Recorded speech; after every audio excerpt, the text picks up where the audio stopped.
sustainable development. So it's like putting together the present and the future of artificial intelligence and sustainable development, and how we can make the world better place with the technologies rather than exacerbate human rights or the misuse the earth resources and so on. So we're already jumping to the storytellers, and I want to invite on the floor Josh Jackson. He's the vice president of 6 Clicks, the startup, and he will discuss the algorithm to protect supply chains from modern slavery. Please, Josh, the floor is yours. Thank you. Thank you for the invite, and I'm glad to be here. I am in Washington, D.C., in the United States. And I guess I'll start with, I'm also the co-founder of the Artificial Intelligence Association here in Washington, D.C., in terms of educating policymakers and lawmakers on artificial intelligence. And at the same time, I teach at a few different universities on artificial intelligence, law, and regulation. And I say all this to say, I think there's a few different approaches. One is based on education, and kind of this 3 sort of pronged approach that I've taken on educating government about artificial intelligence, educating business or future, quote, business leaders of America, if you will, or the globe about artificial intelligence.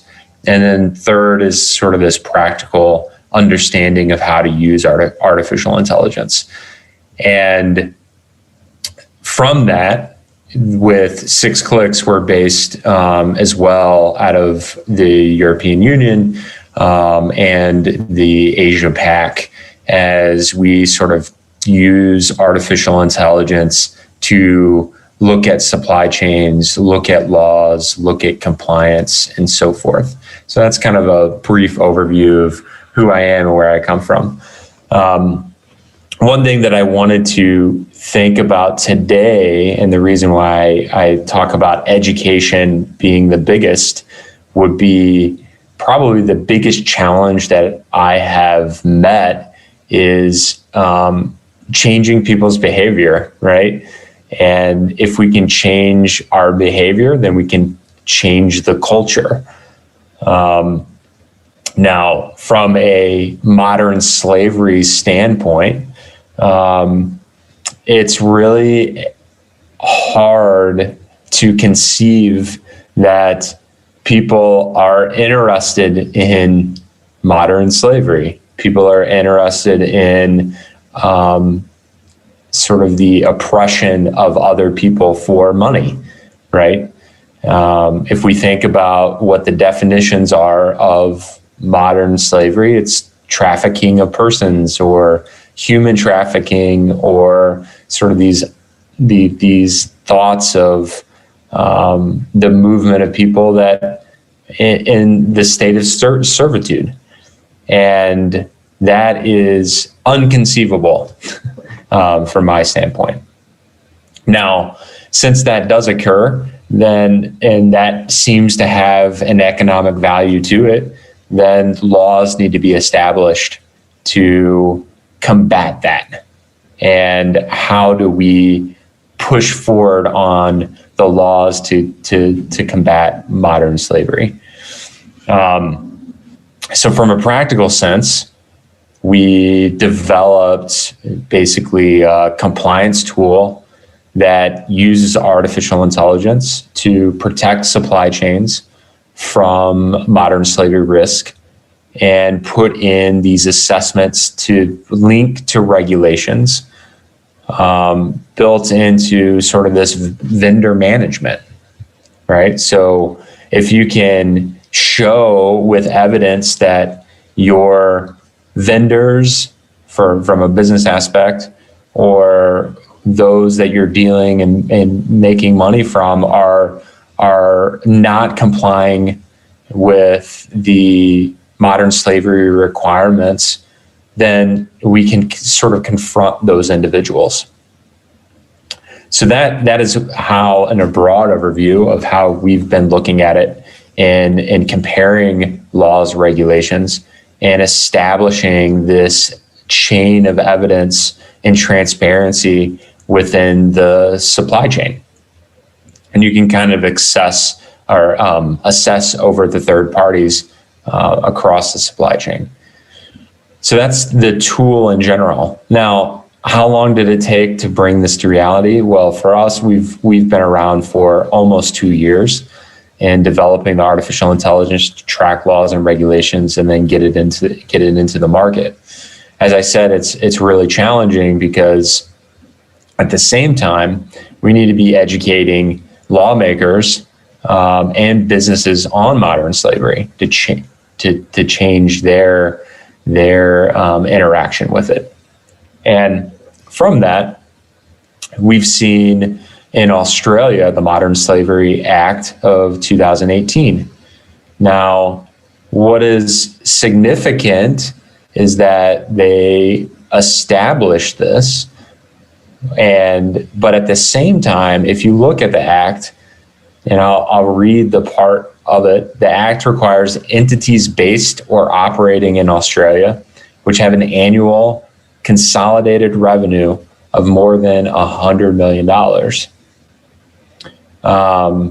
That is not what every business operates under. Even illegal businesses, right? Are they all within $100 million of annual revenue? You can go to the United States and we have the same, the Trafficking Victims Protection Act of 2000. And we have a lot of these starting to be developed.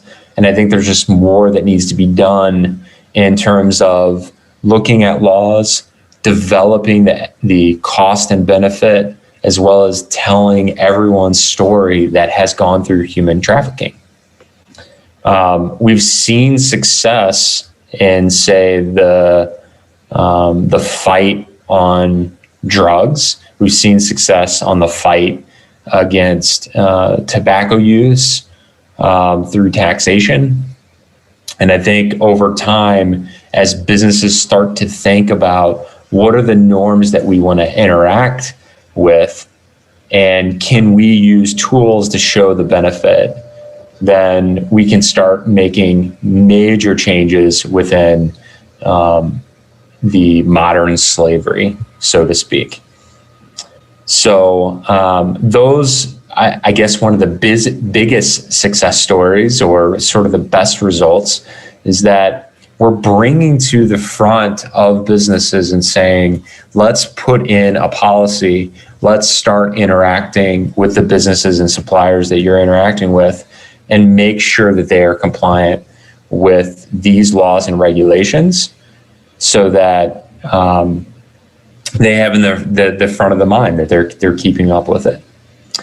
So that's my story in essence of education.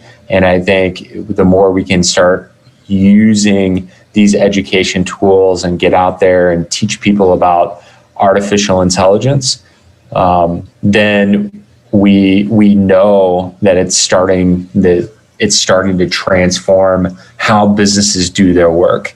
And in many cases, the advancements in AI are lowering the cost of some of the major regulation functions, but general business functions that are improving the business decisions and making sort of those norm changes and behavioral changes that can be more consistent and predictable across the supply chain as we continue to fight modern slavery.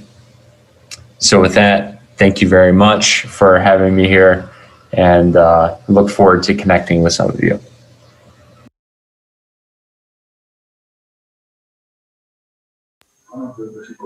Thank you very much, George, for your presentation. We're going to go through all the storytellers for the first time, and then you will be able to write down your question in the chat, and we, together with Ramon, will moderate that questions and ask to our storytellers in the last 10 minutes.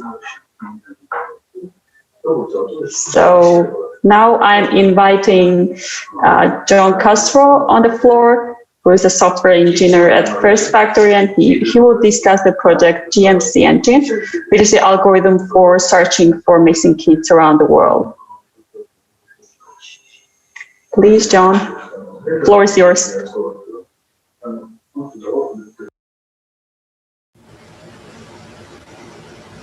Hey everyone, can you hear me?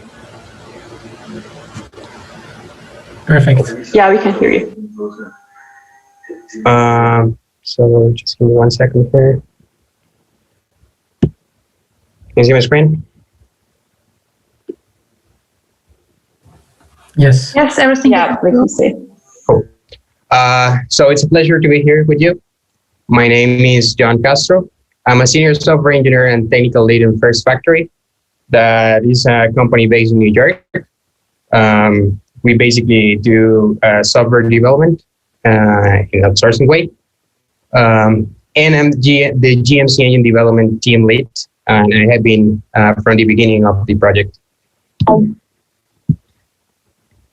So I'm going to talk about GMC engine and the change that it's doing in the world.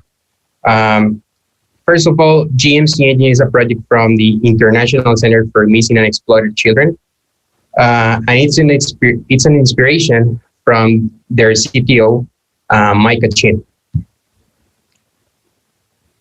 When Mike joined ICMEC, he inherited the database of 30 countries with a lot of cases, but the database was just there. There was no any interaction. You could go to internet, see the cases, print the posters, but there was nothing automated or proactive in those cases. So he and ICMEC decided to that the world really needed a technology that would act like a parent, looking always for that child until he appears. So what is GMC Engine? GMC Engine is a platform that combines artificial intelligence, machine learning, and digital advertising technologies for creating alerts to find missing children. In the platform, you can create cases. Well, the case managers around the world can create cases, have the ability to search about in the cases, look at that database and find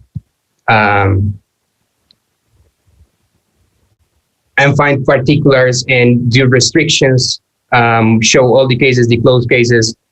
That's something that was not there before. There was not a database that could combine all the cases from the children around the world, from the missing children.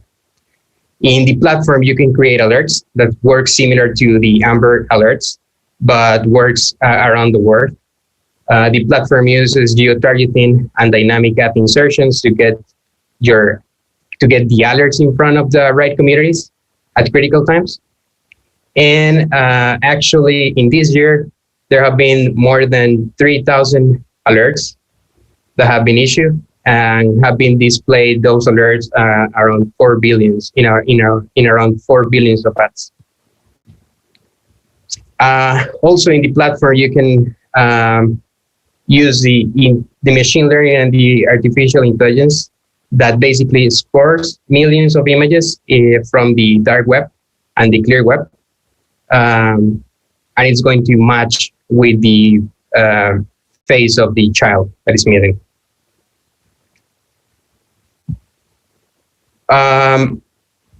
This is going to provide the law enforcement and the NGOs with leads about where the child is. The image is going to put the information about the image location, the original posting date, where the photo was taken, and device information from the whereabouts of the missing children. To bring this into reality, It took about 7 months to have the first version of GMC engine.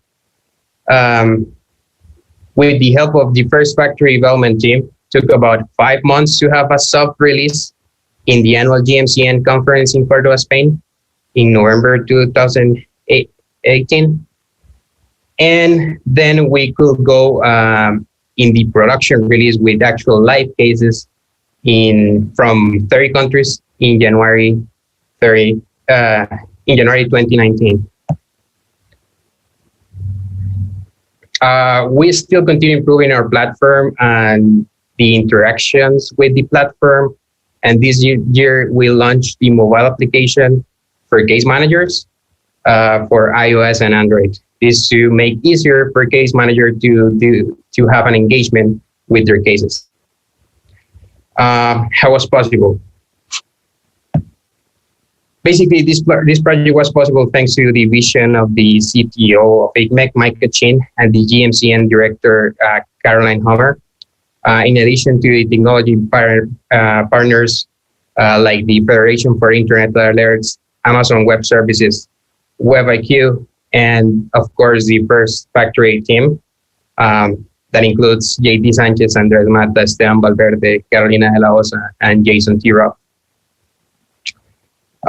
Some of the challenges that we face and we are still facing, is the ability to expand our network.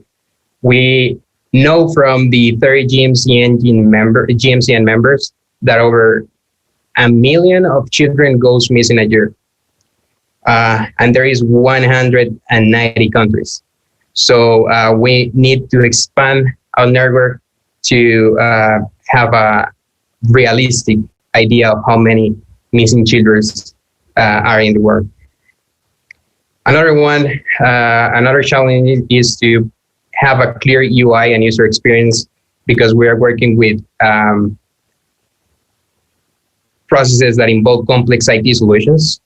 And we need to integrate that into an accessible user interface for case managers around the world. Another challenge that we have been facing is to have all the platform working perfectly. We manage a lot of information. We obtain data automatically from different agencies.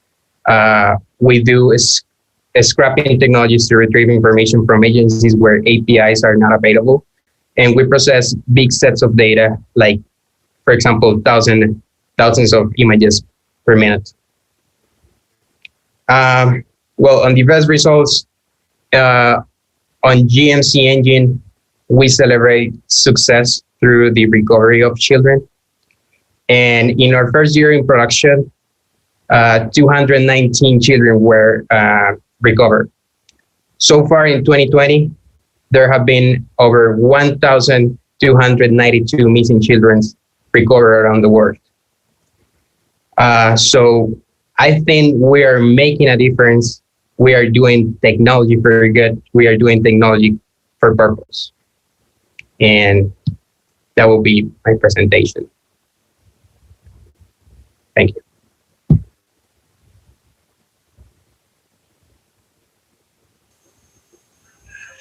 Thank you very much, John, for your very interesting presentation. I think that's really amazing what you have been doing. I actually earlier shared your project on LinkedIn. It really got a lot of attention from the people, and that's why actually that was one of the major reasons why I wanted to invite you on the talk, to kind of inspire others to repeat the same and similar great results.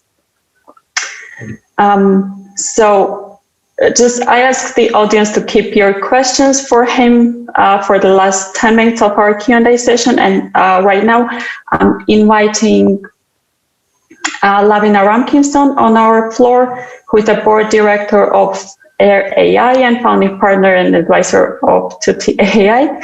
And she will discuss today the algorithm for Society 5.0. Lavina, please, floor is yours. Hi, everyone. Thank you so much. I'm dialing in from Johannesburg, South Africa. And if I can just quickly share my screen with everybody.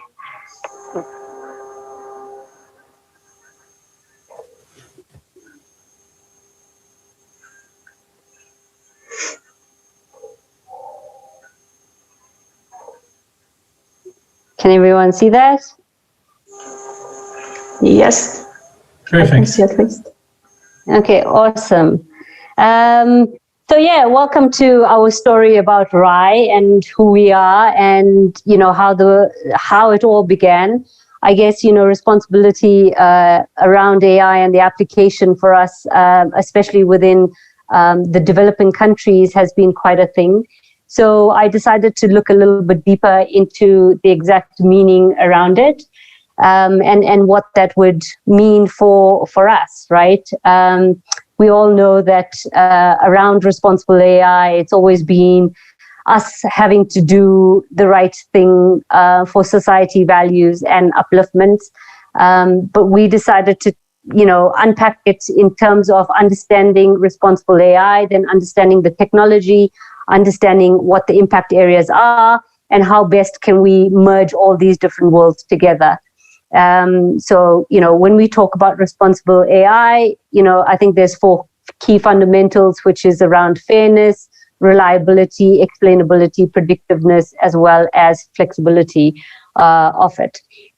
I find this is very interesting space because, we find ourselves having to observe the data, collect the data, and be able to connect the data to tell a story.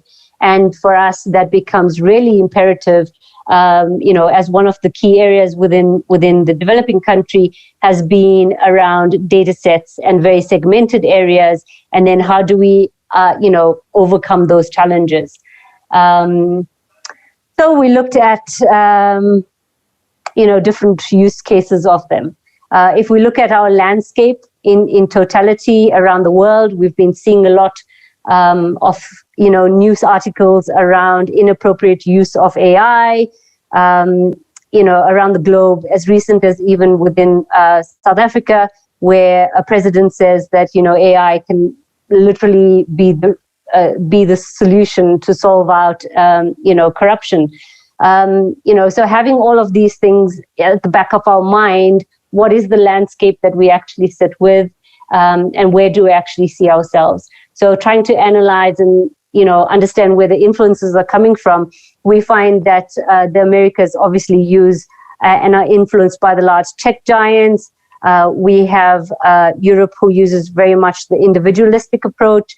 And then we have Asia, who's very much governmental approach. So kind of, the bigger question of where does actually Africa lie amongst this conversation, and how can we best then drive it?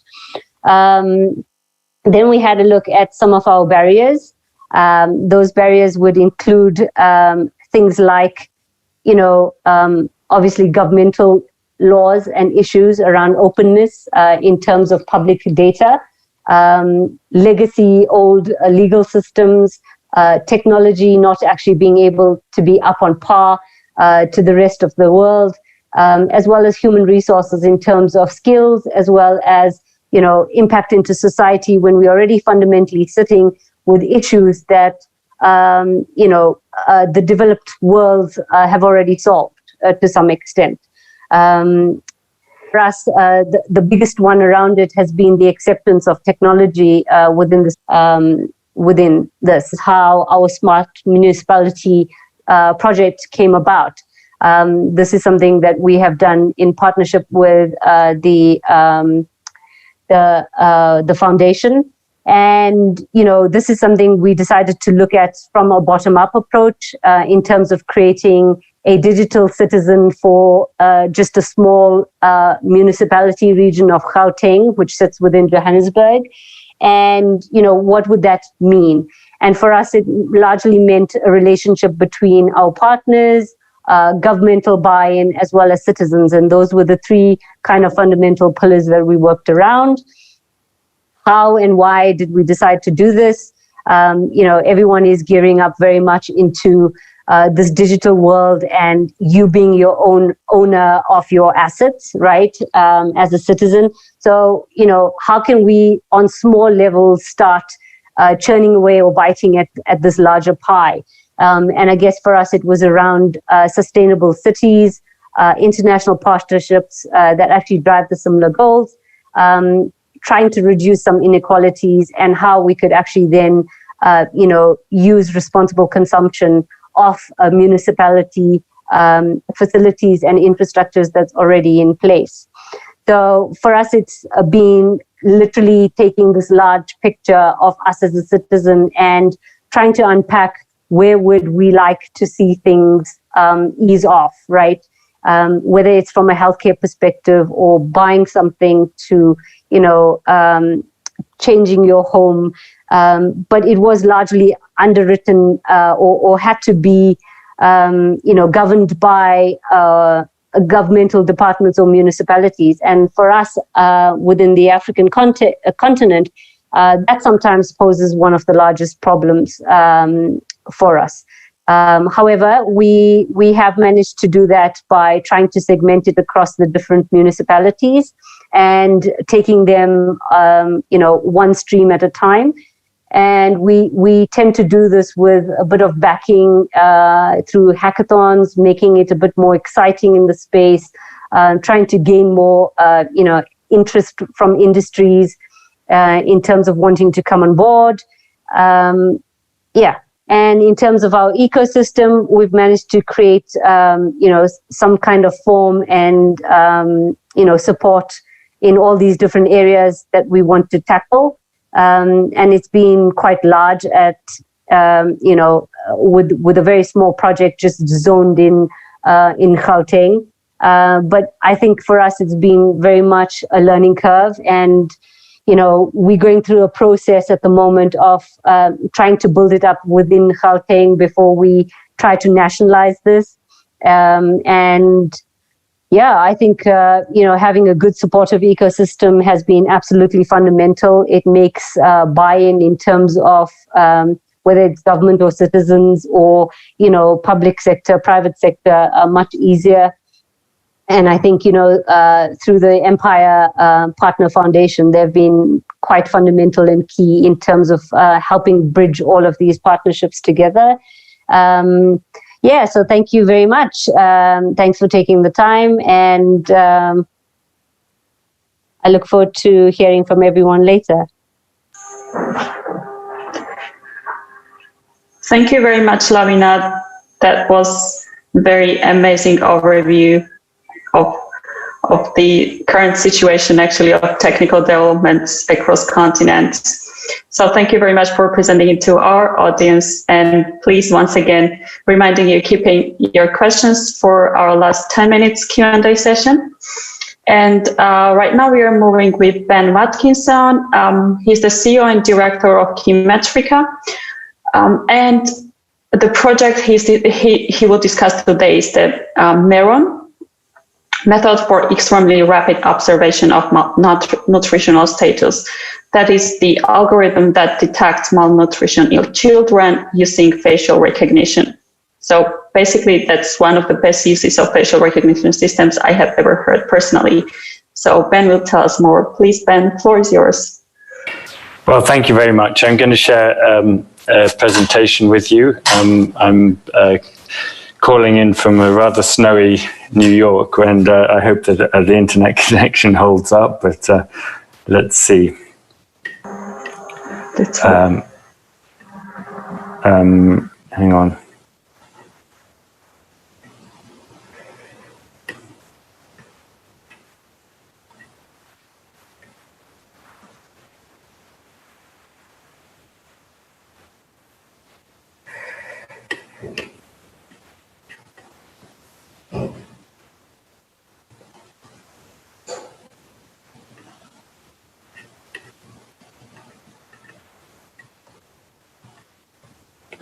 So I'm just trying to, I'm not successful in sharing my screen. I'll just be one moment.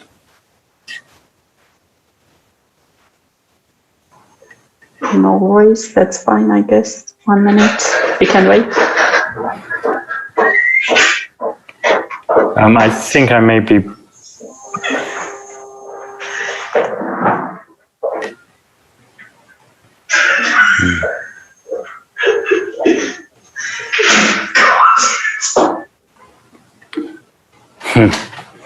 Yep, that's not. So the screen share is not working. So I'll just go do a verbal. I'll just do a verbal version of the presentation with no screen sharing.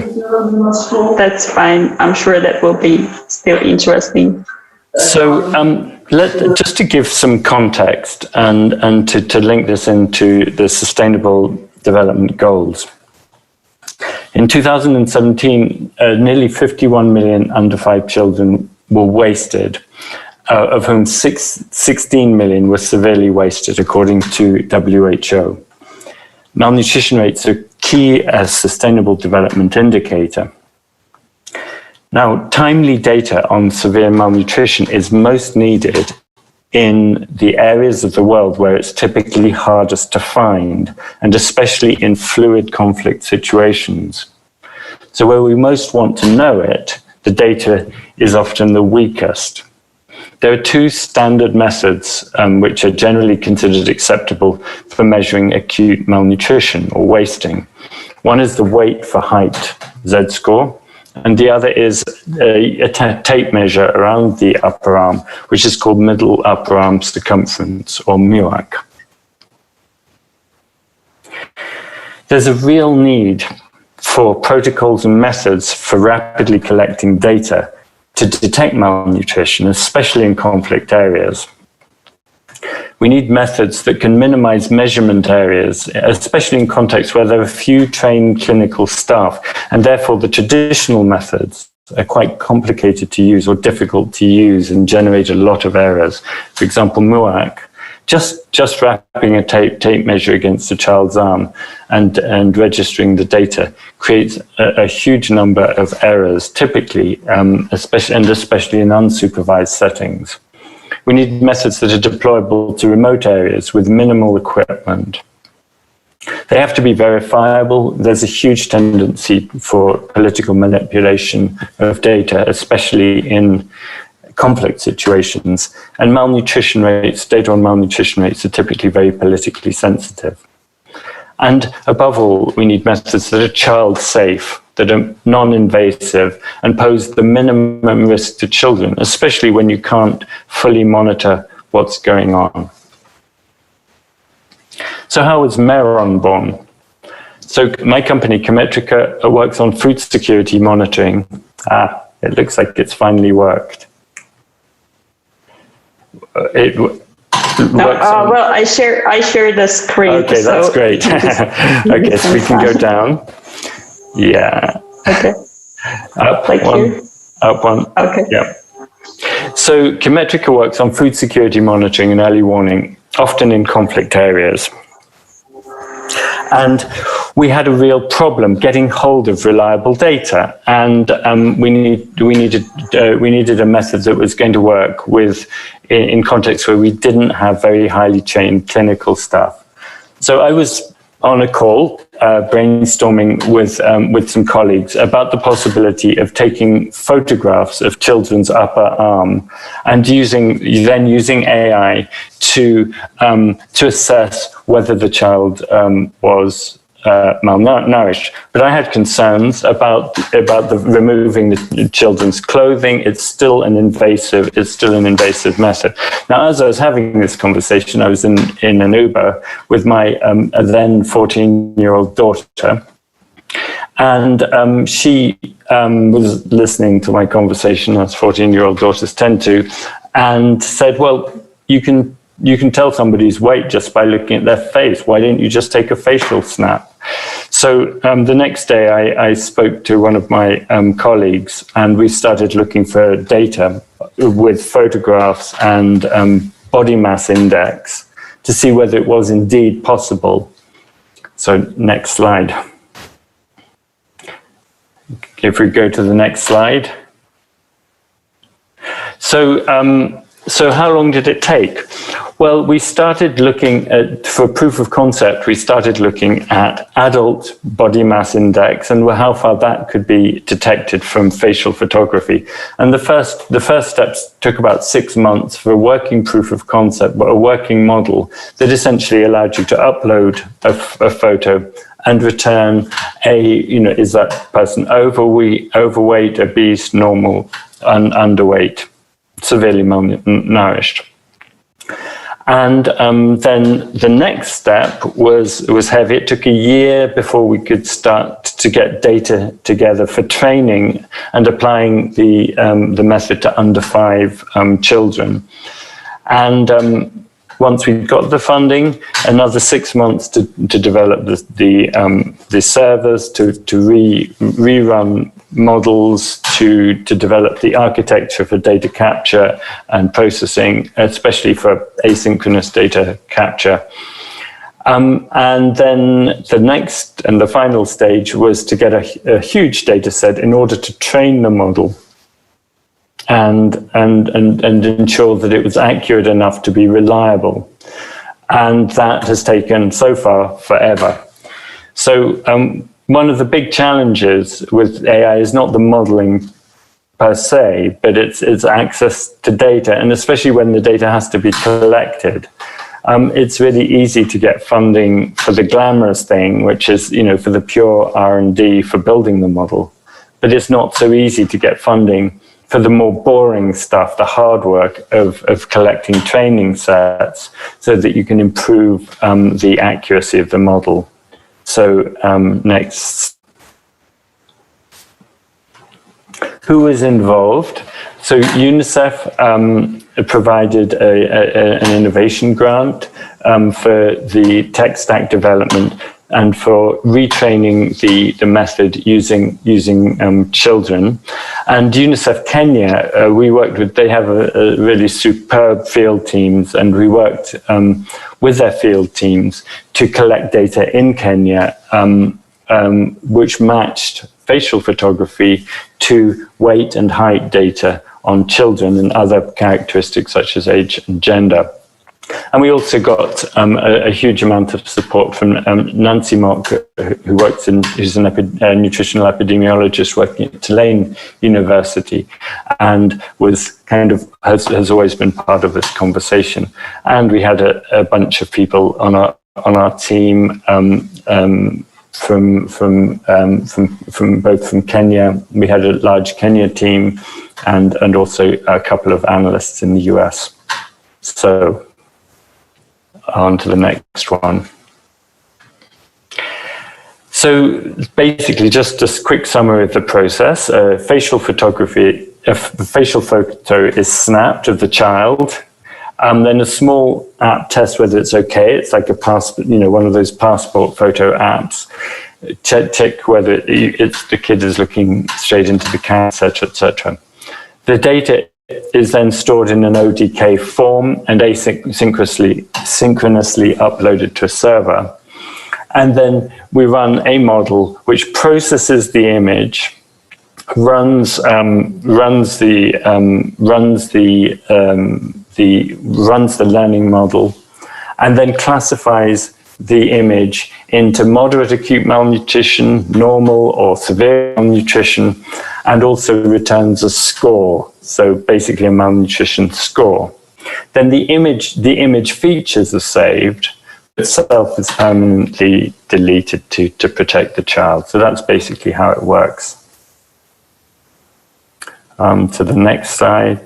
So I won't go into a huge technical detail, but very willing if anybody wants to understand the technical details to go later. But it uses a fairly standard facial recognition technology to extract critical features of the face, and then to relate to it runs a neural network model to predict, to come up with the classification and the regression model to predict the malnutrition scores. We trained it on over 3,000 images, which were mainly skewed towards normal. So we didn't actually in the initial sample we didn't have enough extreme observations. We were really looking at how we can successfully predict extreme values, but there weren't enough extreme values in the training sample to successfully predict the extreme. So let's just go on to the next. So it works basically because there's a relatively strong relationship between body fat and body weight, and between the fat on the face, especially in the cheek and chin area. And so what the deep learning model does is it picks up the relevant more facial morphological features and uses those features to predict malnutrition. So it also predicts a weight for height Z score, but it's not so skillful at doing that for the reasons that I just mentioned. So I will jump over. This is the technical details of the extraction model. But anyway, the overall precision was. Should I jump? Sorry. Should I turn to next slide? Yeah, I'll just go very quickly. So basically, the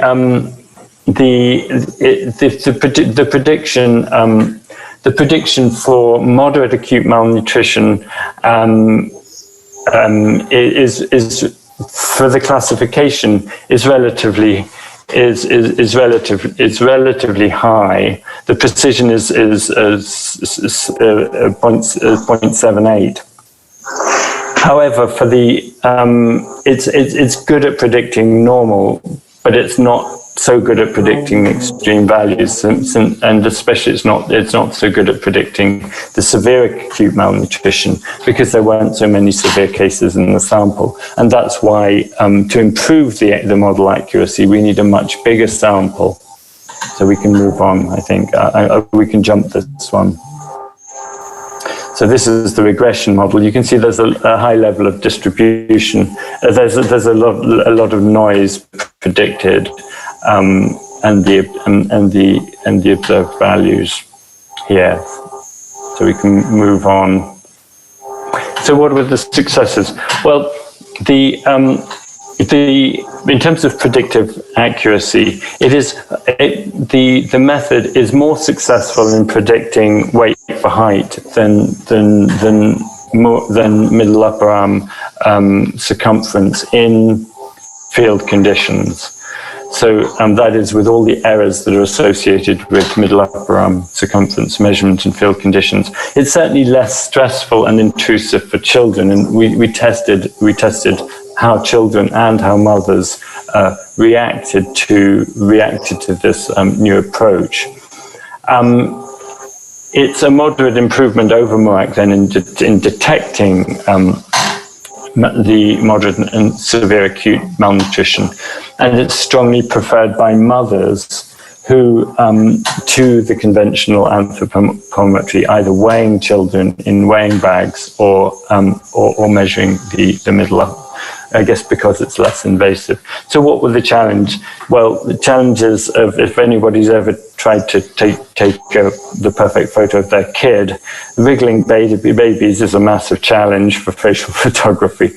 And then the biggest challenge really is that for the tool to be accurate enough and for it to be reliable, it needs to be sampled it needs to be trained on a large sample, which includes extreme cases. And our sample, it took place just after there'd been some very successful nutrition interventions. So although it was in a high prevalence area, the actual malnutrition rates were low. So we weren't able to get the kind of accuracy that we were expecting. And our main challenge then has been to finance the additional data collection to get it to an accurate level. And as we were building the tool, the whole Elizabeth Holmes and Theranos saga was unraveling, and so we were very, very keen not to be coming out with a diagnostic tool that was based on a low evidence and likely to give misleading diagnostics. And so we're still waiting, essentially, and trying to financing to complete that work. So I can't remember whether there's another slide, possibly. I think it's okay. That's it. Thank you, and apologies for the snafu with the slides earlier. But thanks, Anna, for helping that.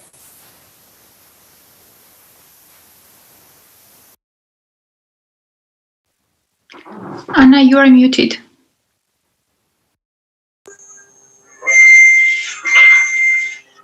The most spread word of these times, you are muted. So thank you very much, Ben, for your presentation. That was very amazing, this project and the idea. So I ask the audience to keep your questions for Ben and write down in the chat. We will keep it for the last 10 minutes. And right now we have the last storyteller for today's session. Storyteller last, but not the speaker.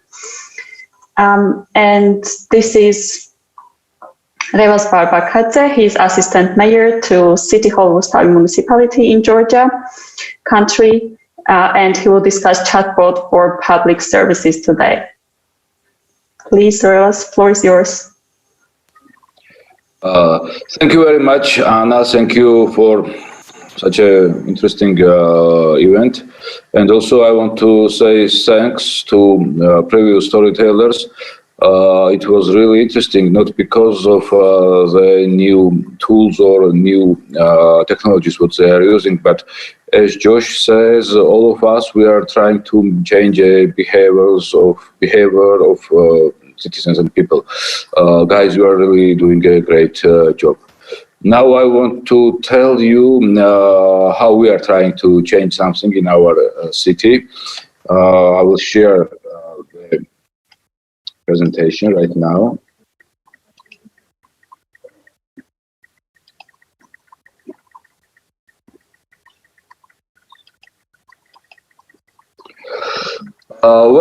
As Anna told, Rustavi is one of the biggest cities in Georgia with 140,000 citizens. And our city hall, of course, has numbers of several services for our citizens. And in Georgia and also in your countries, many business has their chatbots.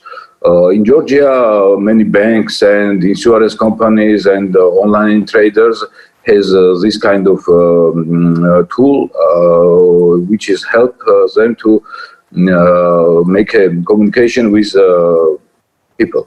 And once we ask to ourselves, why cannot City Hall have this kind of chatbot, which will be used for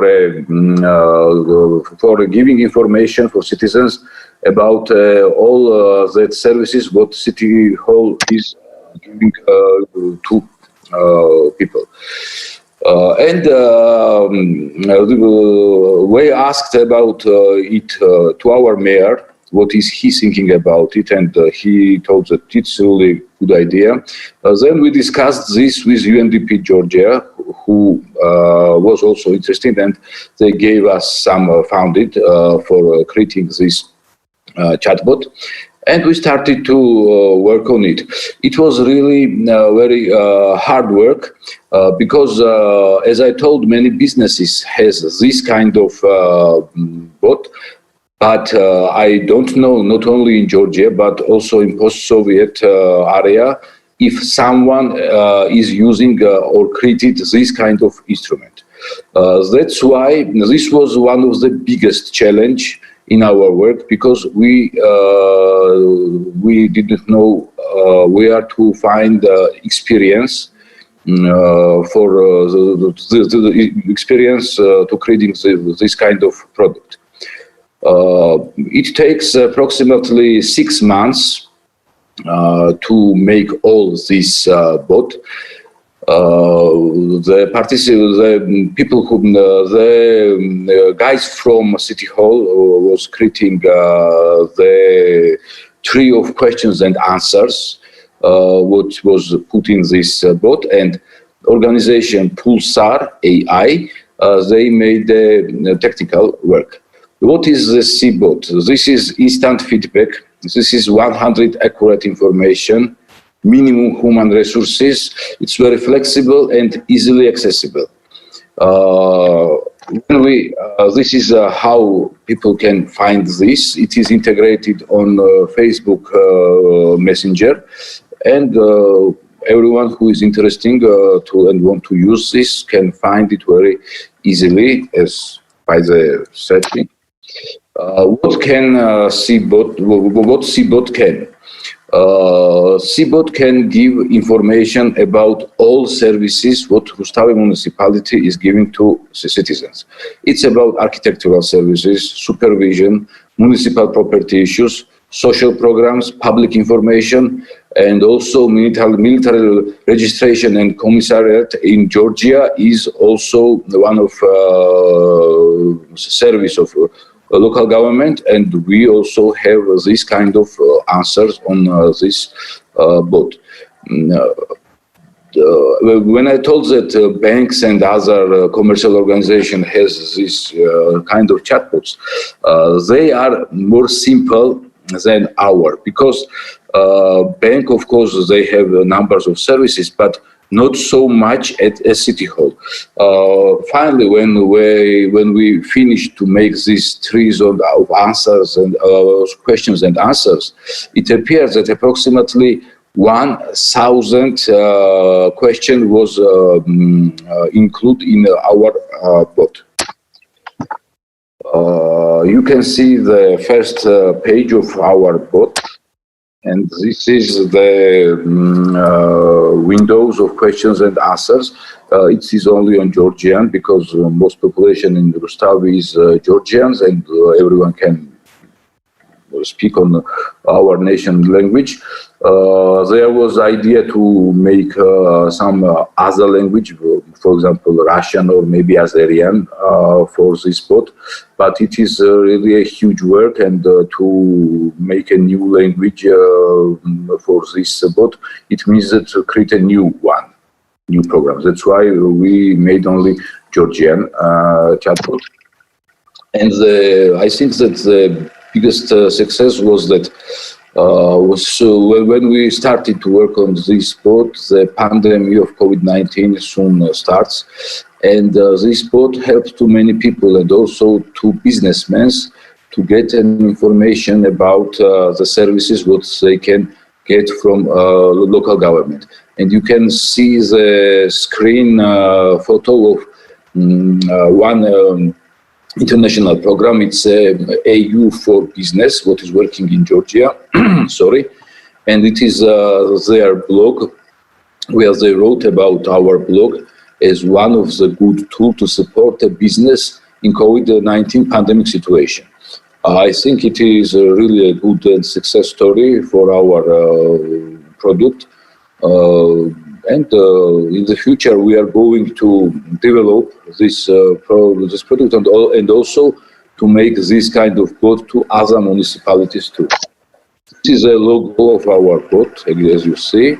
Thank you very much, and I am waiting the questions if you will have some.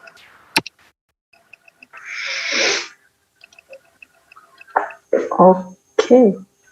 Thank you very much, Revas, for your presentation. That was very interesting, definitely, to actually use the chatbots not only for corporate purposes, but also for the city halls and help develop sustainable cities. So now we are moving on the Q&A session. Actually, we have finished our storytelling session a little bit earlier than in agenda, so we can extend the time of Q&A session and more questions than we have right now. Just feel free to write down in the chat, and we will ask to our storytellers. Now, Ramon will start with questions. So what are the questions that we found in the chat? Sure. Thank you, Anna Čubrica, and thank you all the speakers for storytelling your solutions with AI. It's really inspiring to see and really engaging and educational for most people, because I got a lot of questions. I also recorded them here next to my notes. And the first question is actually from Yuri Kamphuis. It's for Josh Jackson from 6 Clicks. So his question is, can you tell us more about the technical type of AI you're deploying?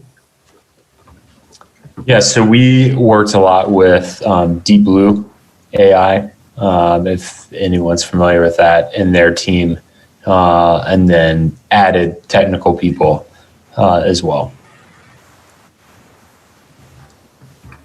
Okay, thank you very much. I think Yuri Kamphuis, your answer got it right now. The next question is also from Josh Jackson from Murat. How do we get additional information on modern slavery requirements?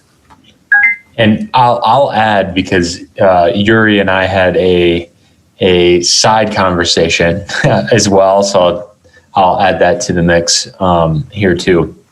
He asked a lot about blockchain technology as well, and sort of the integration.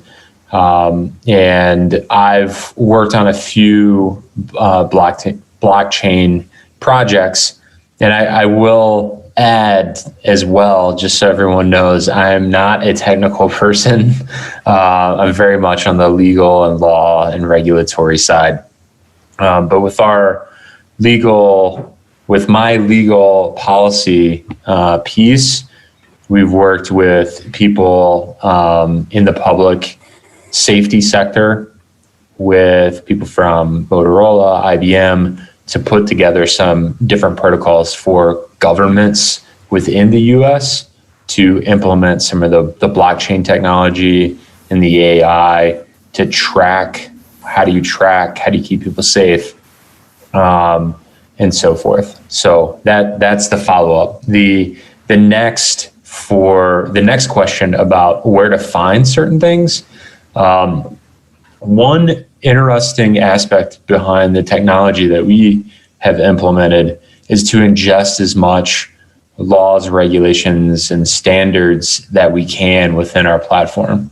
One thing that's near and dear to my heart is helping people that are not familiar with laws sort of digest it. And that is one aspect that we've really wanted to put into the system, is to make it easier for people to digest some of that legal aspect and understand. So in terms of modern slavery, there is the Modern Slavery Act from Australia, 2018, but also the State Department here has an entire page on sort of the governance around modern slavery. So there's a lot out there. I think if you want more specifics, then feel free to shoot me a message and I can send them over to you. Perfect. Yeah, especially like you said, the emerging technologies combining blockchain and AI is a very interesting concept. And of course, the regulatory and policy-wise, the frameworks need to be set in partnership with, like you said, the governments, the businesses, and from a bottom-up perspective as well. Let's be honest about that. And the next question, actually also for you, Josh Jackson, the last one, is how do you deal with the personal data problem? We talked about privacy, cybersecurity a lot, but how is the personal data being stored in your business as well, and how do you deal with that? Yeah, I mean, in terms of personal identity and looking at laws, I mean, we are up to date on all of our laws and cybersecurity, and following those rules and regulations.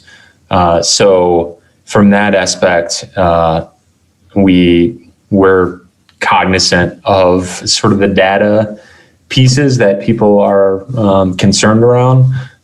We don't sell data at all. And everyone that uses our technology it's their IP. It's their intellectual property that they would use and interact with. And I think that answers the question. If it doesn't, I'm happy to get a little more clarifying and answer it appropriately. Sure. Yes, thank you for answering the question. Like Josh also said, if you'd like to get in touch with him, just send him a message. He can get in touch with you as well. So the next question is for John Castro from First Factory. The question is from Mirav Parek. excuse me if I don't speak your name right. The question is, how does GMC engine deal with deepfakes? That's an interesting question, I think. We see a lot of fake images on the internet, and how do you deal with that aspect? Well, regarding the deepfakes, the recognition of a real match in our site is in 2 steps. One is, well, the actual match, when the software says, well, we have a match. And the second one is the verification from the law enforcement. So if there is a deepfake, I would say that the law enforcement agent is going to be able of check that. In the end, what we provide are just leads to the case managers so they can take action with those images. So, yeah. Thank you, John, for answering that question. I think data also comes in mind with that as well, if you want to compare different images with each other. So thank you for answering. The next question is for Lavina Ramkison from AI.R. It's from Cobus. He said, great presentation, thanks. Have you considered making contact with Summary Roots at Silicon Cape regarding your work? So have you made contact with Summary Roots at... Okay. Go ahead. Yeah, so I think I will absolutely reach out to her. I have not chatted or made connection with Silicon Cape, but it is a good suggestion and I will definitely follow up. So thank you.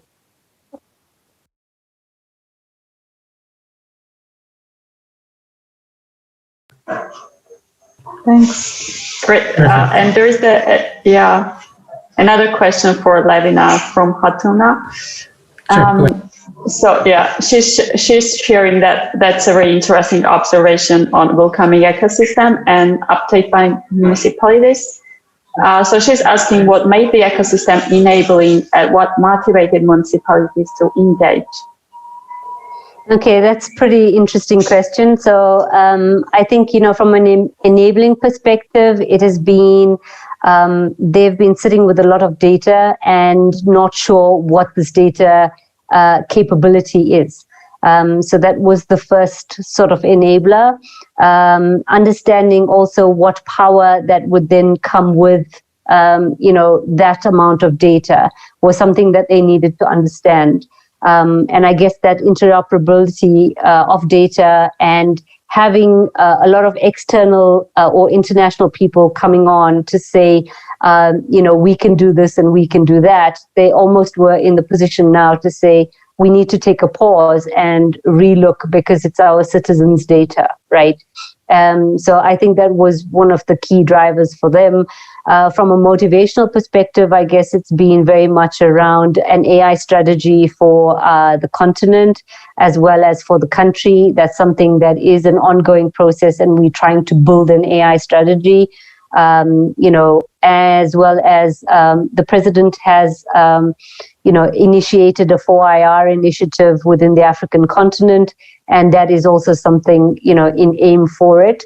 So I guess, in totality, it's been, we caught between policies and international learning curves, and how do we then best optimize what we have as one of the greatest motivations. Thank you for answering that question with a brief explanation for it, Lavina.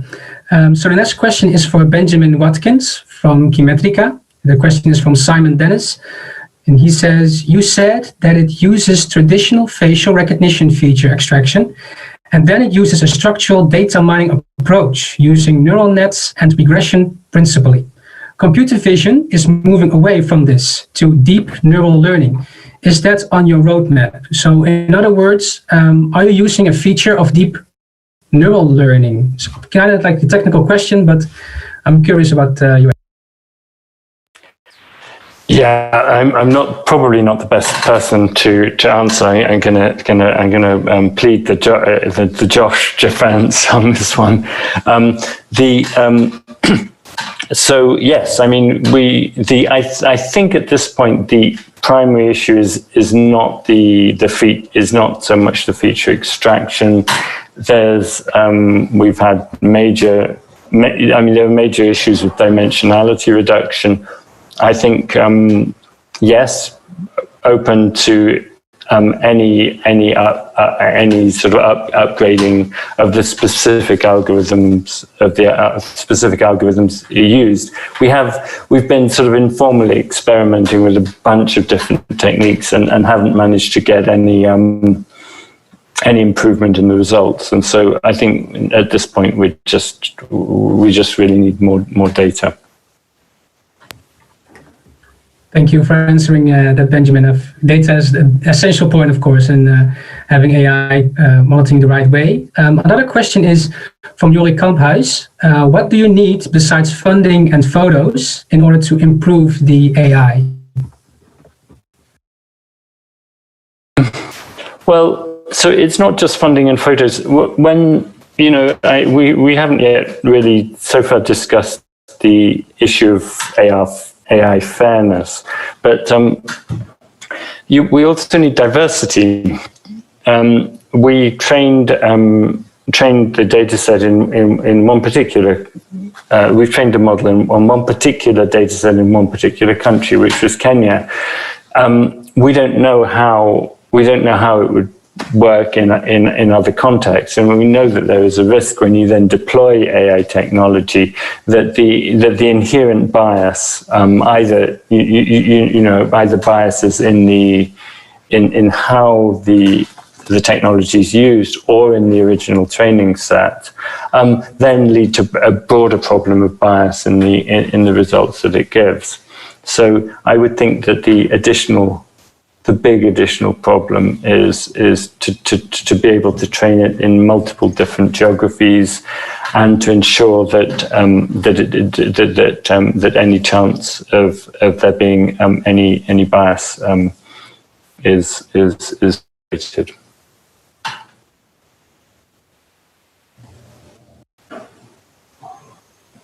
Thank you very much, Ben. Yeah, that's very interesting. I'm sure the audience have even more questions about it. You feel free to reach out to him. He would be probably open to answer your questions. And we have another question for Revas about the chatbot, city chatbot. And so the question from Tyler asking, have you experienced any reluctance from users regarding using a chatbot because of fear of safety? Yes. Probably that's about privacy. Yes, thank you for this question. Yes, when we were creating the chatbot and when first time we launched it, there was several questions about how it is secure about personal data for citizens. But as I told, this chatbot is integrated in Facebook Messenger. It means that everyone who already has a registration on Facebook, they don't need some additional registration for use it. They can, everyone who is on Facebook, they can just search the cBot and starting using it. That's why they don't need to add there some additional data or some additional personal information about them. So I can say that it is safe. As Facebook is safe. That's why there was not any problem for citizens to use it, and no one was against to use it because of the safe issues.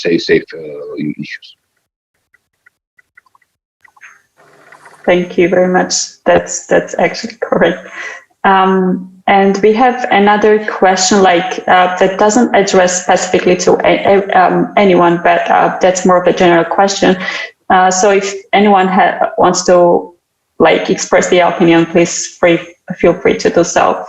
So this is a question from Dr. Hector Torres. How do we bring these to college and university students, introduce, for example, some of these AI ideas into our curriculum? So first of all, my answer would be that one of the ideas of launching this event was that actually to bring the idea and spreading the word about SDGs to as more people as possible. And the target audience has been universities, the companies, developers, and so on, to actually help and encourage people to think about some of the specific problems that could be possibly addressed by AI. So yeah, exactly. If anyone has any input about this question, feel free. I can, if someone else wants to, I have some input. Great. All right, I'll go. So I've experienced this before a couple times with teaching. So my first thought would be, I had particular students from a legal and regulatory of business class ask for more understanding around AI and business. And so they approached the dean, or they approached different higher level groups beyond teachers to say, hey, we want this, we need this. One added benefit, I think, for the students asking for it was being able to show the data that most businesses, about 74% of those in the US, want to hire people with a little bit of understanding of artificial intelligence or machine learning or some sort of technology. So I think the dual throng approach of saying, hey, our students want it, plus employers are demanding it, is helpful. One challenge that I came in contact with was, how long does it take to go through the accreditation process, which is super challenging. And there's no real answer to it yet, except for creating, some classes are labeled like skills course. So at Johns Hopkins, they have these skills courses, and you don't have to really change that much to the curriculum. You just kind of change the topic and move on from there. The second would be from a more graduate level, then it's easier to kind of get through the curriculum. So that's my personal experience behind it.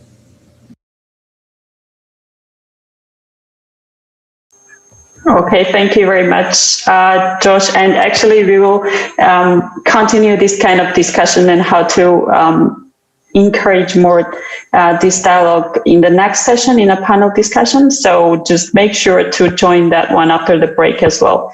And now we will have last question, Ramon, please, because we're going to the end date of the storytelling session, including the Q&A, and then we're going to have a short break. Sure. After which so sorry for me jumping out. I had disconnected for a little while. So the last question would be from the audience's side for Benjamin Watkins. What do you need besides, oh yeah, that's also what I already questioned. Sorry. So I think my question would be pretty relevant as well, because I'm a lobbyist at the Parliament in Brussels. And I would like to have the aspect of how can lawyers be more engaged in the AI topic? What approaches should lawyers and policymakers take to be educated on this topic of AI, and where should they start to be educated on the topic of AI? And it's like an open question, so maybe someone of you could jump in with some answers on that, and I would be highly appreciated for it. Thank you.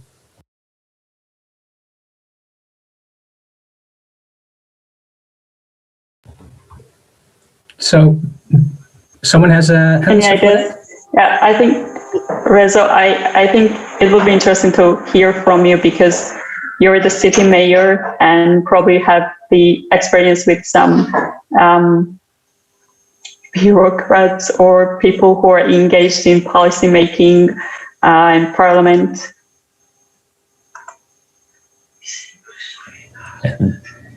I can give some U.S. perspective. I think one aspect would be there's this notion of unexplainability, right? And my father is a mathematician. He's I'll use him as an example because I did not follow his same path, but him being a rocket scientist, I think gives a little credibility to the mathematics. And his whole thing is, if there's no math, then there's no code, right? And so there's it might not be completely or easily understood, but there's still explainability behind it. And from a lawyer's perspective, there is a lot that we just don't understand, right? Lawyers just, if they don't understand it, then they argue that it's unexplainable. And so I think putting it in language that is simple and not, multivariable calculus, then that helps change the conversation. And I think, as Rezo and I were saying, is that you kind of start changing someone's behavior, then you can change the culture and understanding that. Thank you, Josh, for answering that question. Keep it simple and stupid sometimes. That's a quote that I came up with. Thank you. Yeah, thanks. And I think we have about 5 minutes more, and I honestly have a question that was actually asked to me via the social media, because I was actively talking about SDGs, and then I honestly didn't have a very specific answer, or I think I didn't have the best answer. So probably I can get some answer from you because you have this experience. So there was the group of developers, machine learning developers, who wanted to solve one of the problems that they could solve technically as a group. So they wanted to find some of the problem that they could solve with their algorithm. And one of my answers was and would be like pointing out to SDGs to check out the United Nations website, and like what do you see on my background, like these 17 SDGs, and this has already under that like 169 targets. So like the chunks of these goals to be addressed. So like kind of to check those targets and probably try to address one of these goals. So I know you already addressed in your presentations, but once again, to specifically focus on the question, how actually did you start working on the idea? How did you find the problem? Or was it that first you saw the problem and then you wanted to kind of address with your technical solution? Or was it like that you wanted to just solve some of the problems and then you started looking for the problem? Like which one was the first one in your case? So I want to hear the answer from all the storytellers actually. Well, I can start. We definitely started with a problem. And then you wanted to solve it with AI, or you just had some technology in front of you and then you just wanted to identify problem and then start solving. So was there first a problem or the first a technology and then you started to search for the problem to solve?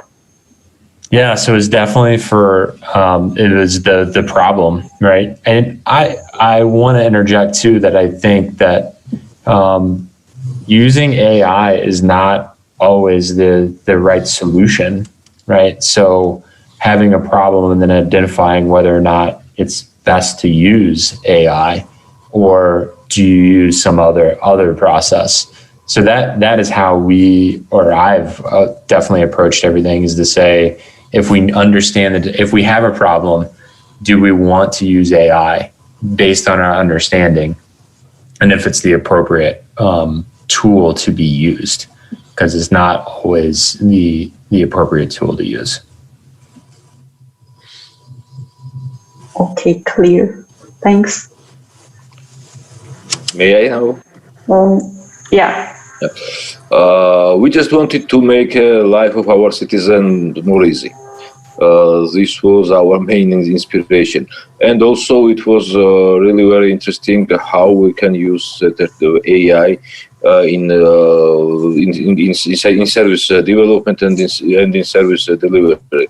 And also this is a very good tool to decrease the number of people who are coming in City Hall every day.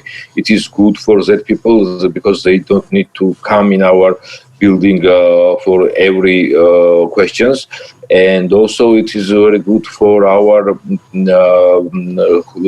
the people who are working in city hall. They don't need to answer to many people, and it is very actual now in COVID situation. That is one. That is also why our CBOT is very important tool in today lockdown. So today, it's a lockdown in Georgia, and people cannot move free. And to using this chatbot is makes their life really easy. Great, thanks. And if John wants to add something, and we move on with break. Yeah. We have this problem I would say that from the beginning of the humanity. On the International Center for Missing and Exploited Children starts like 2 decades ago, 20 years ago, and the problem was totally different. We didn't have smartphones, we didn't have GPS, digital cameras, not even Wi-Fi. So once we have this problem and knowing that we have this technology for use, I would say that this decision to start working on GMC engine was pretty well. It's pretty important for the humanity. So yeah, I think that technology is being used for a purpose now. I am pretty happy to be here helping to that cause. Great, thanks a lot. So we're exactly on time for break. Now we will have 10 minutes break if you want to have some snacks or water or anything, and we are definitely waiting for you in our panel discussion, like after 10 minutes that we are starting. Please join in and again ask the questions to our panel discussions that will be mainly focused on the future potentials of artificial intelligence for sustainable development goals. See you in 10 minutes.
speak.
Okay, let's slowly jump in. So we are recording this session, and we wanted to make sure with the speakers, panel discussion participants, that they agree on recording. We will distribute the recordings on a demand basis. It will not be uploaded on anywhere.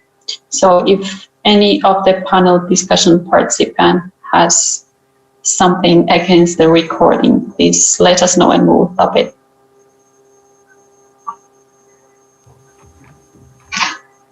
Okay.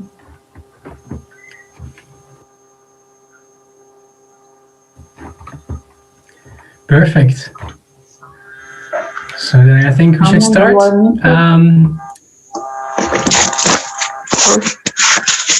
Yes? Okay. Perfect. Okay.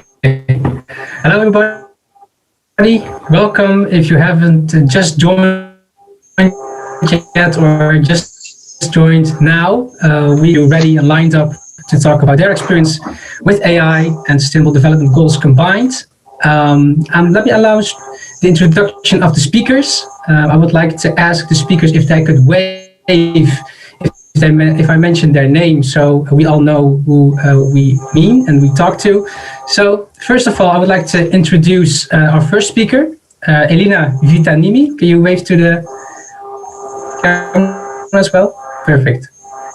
Okay, so Elina Vitoni works with UNAIDS in Geneva as an innovation advisor. She is a co-founder of the Health Innovation Exchange, which connects countries, innovations and investments to create improved health outcomes through innovative solutions. Elina has been with UNAIDS for almost 10 years, working previously in a variety of areas such as HIV treatment, country development support, resource mobilization, donor relations and partnerships. Before joining United Nations AIDS, she worked in Finland, UK, Senegal and China with NGOs, academia and the private sector, including in education and intellectual property rights management. Elina believes in the power of partnerships by joining forces across the public and private sectors, as well as in driving change through fearless innovation and creativity. Welcome, Mrs. Vitoni. Thank you for joining us. The second speaker, second panelist is Sasha Lucioni. Yes, thank you for waving. Sasha Lucioni is a researcher working with Joshua Benjo and others on climate change relative initiatives at Mila, which is her company, including projects that aim to estimate the environmental impact of machine learning and to analyze financial disclosures from climate standpoint. Her work sits at the intersection of AI and environment, and her goal is to find ways to maximize the positive impacts of AI while minimizing the negative ones, be it from a research or application perspective. Her work has been featured in news and media outlets such as MIT Technology Review, Wired, and the Wall Street Journal. She is also a 2020 National Geographic Explorer and holds an Ivado postdoctoral fellowship. Welcome to the panel, Sasha. And the gentleman of this panel discussion, we have David Jensen. David is the coordinator for the Digital Transformation Task Force. Thank you for waving. At the United Nations Environmental Programme, UNEP. In this capacity, he is responsible for developing a new digital transformation strategy and for accelerating the uptake of digital technologies across organization. David has been advising the United Nations Science Policy Business Forum on these topics since 2018 and was the co-author of a flagship discussion paper entitled The Case for a Digital Ecosystem for the Environment.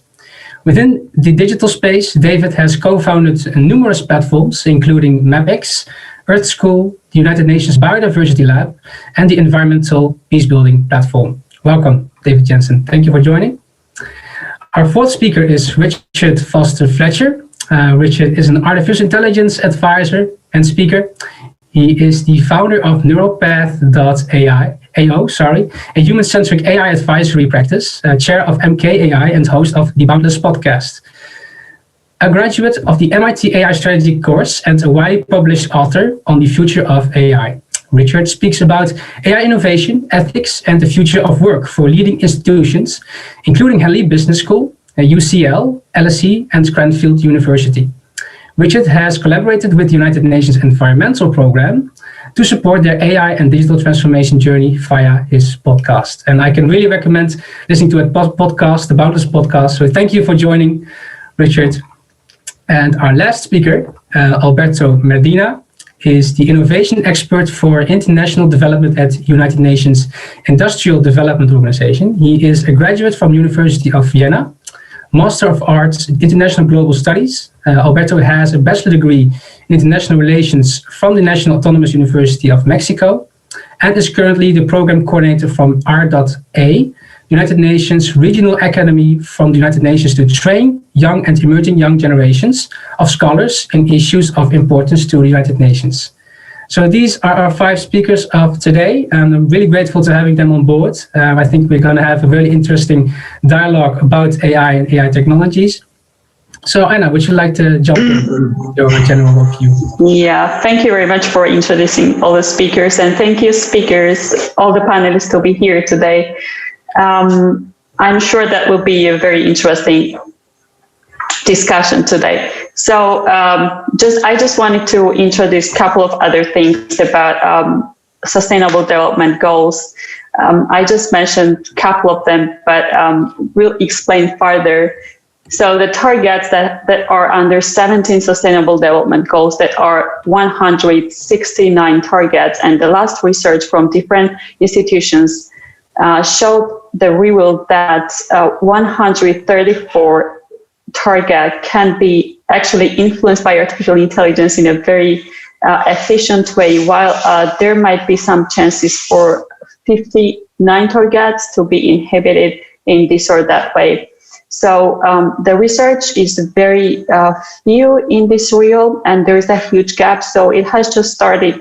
We have just started to work on the research and also the practice on how to work on sustainable development goals with artificial intelligence and other emerging technologies. And also for our panel, just like sustainable development goals itself is divided into three panels. We will discuss into three pillars. We will discuss this. We will take the discussion into these directions. So that is society, economy, and environment. So I'm looking forward to our discussion, and let's jump in with the first question. Yes, perfect. And here. Thank you, Anna, for the introduction of the panel discussion, for a brief general overview.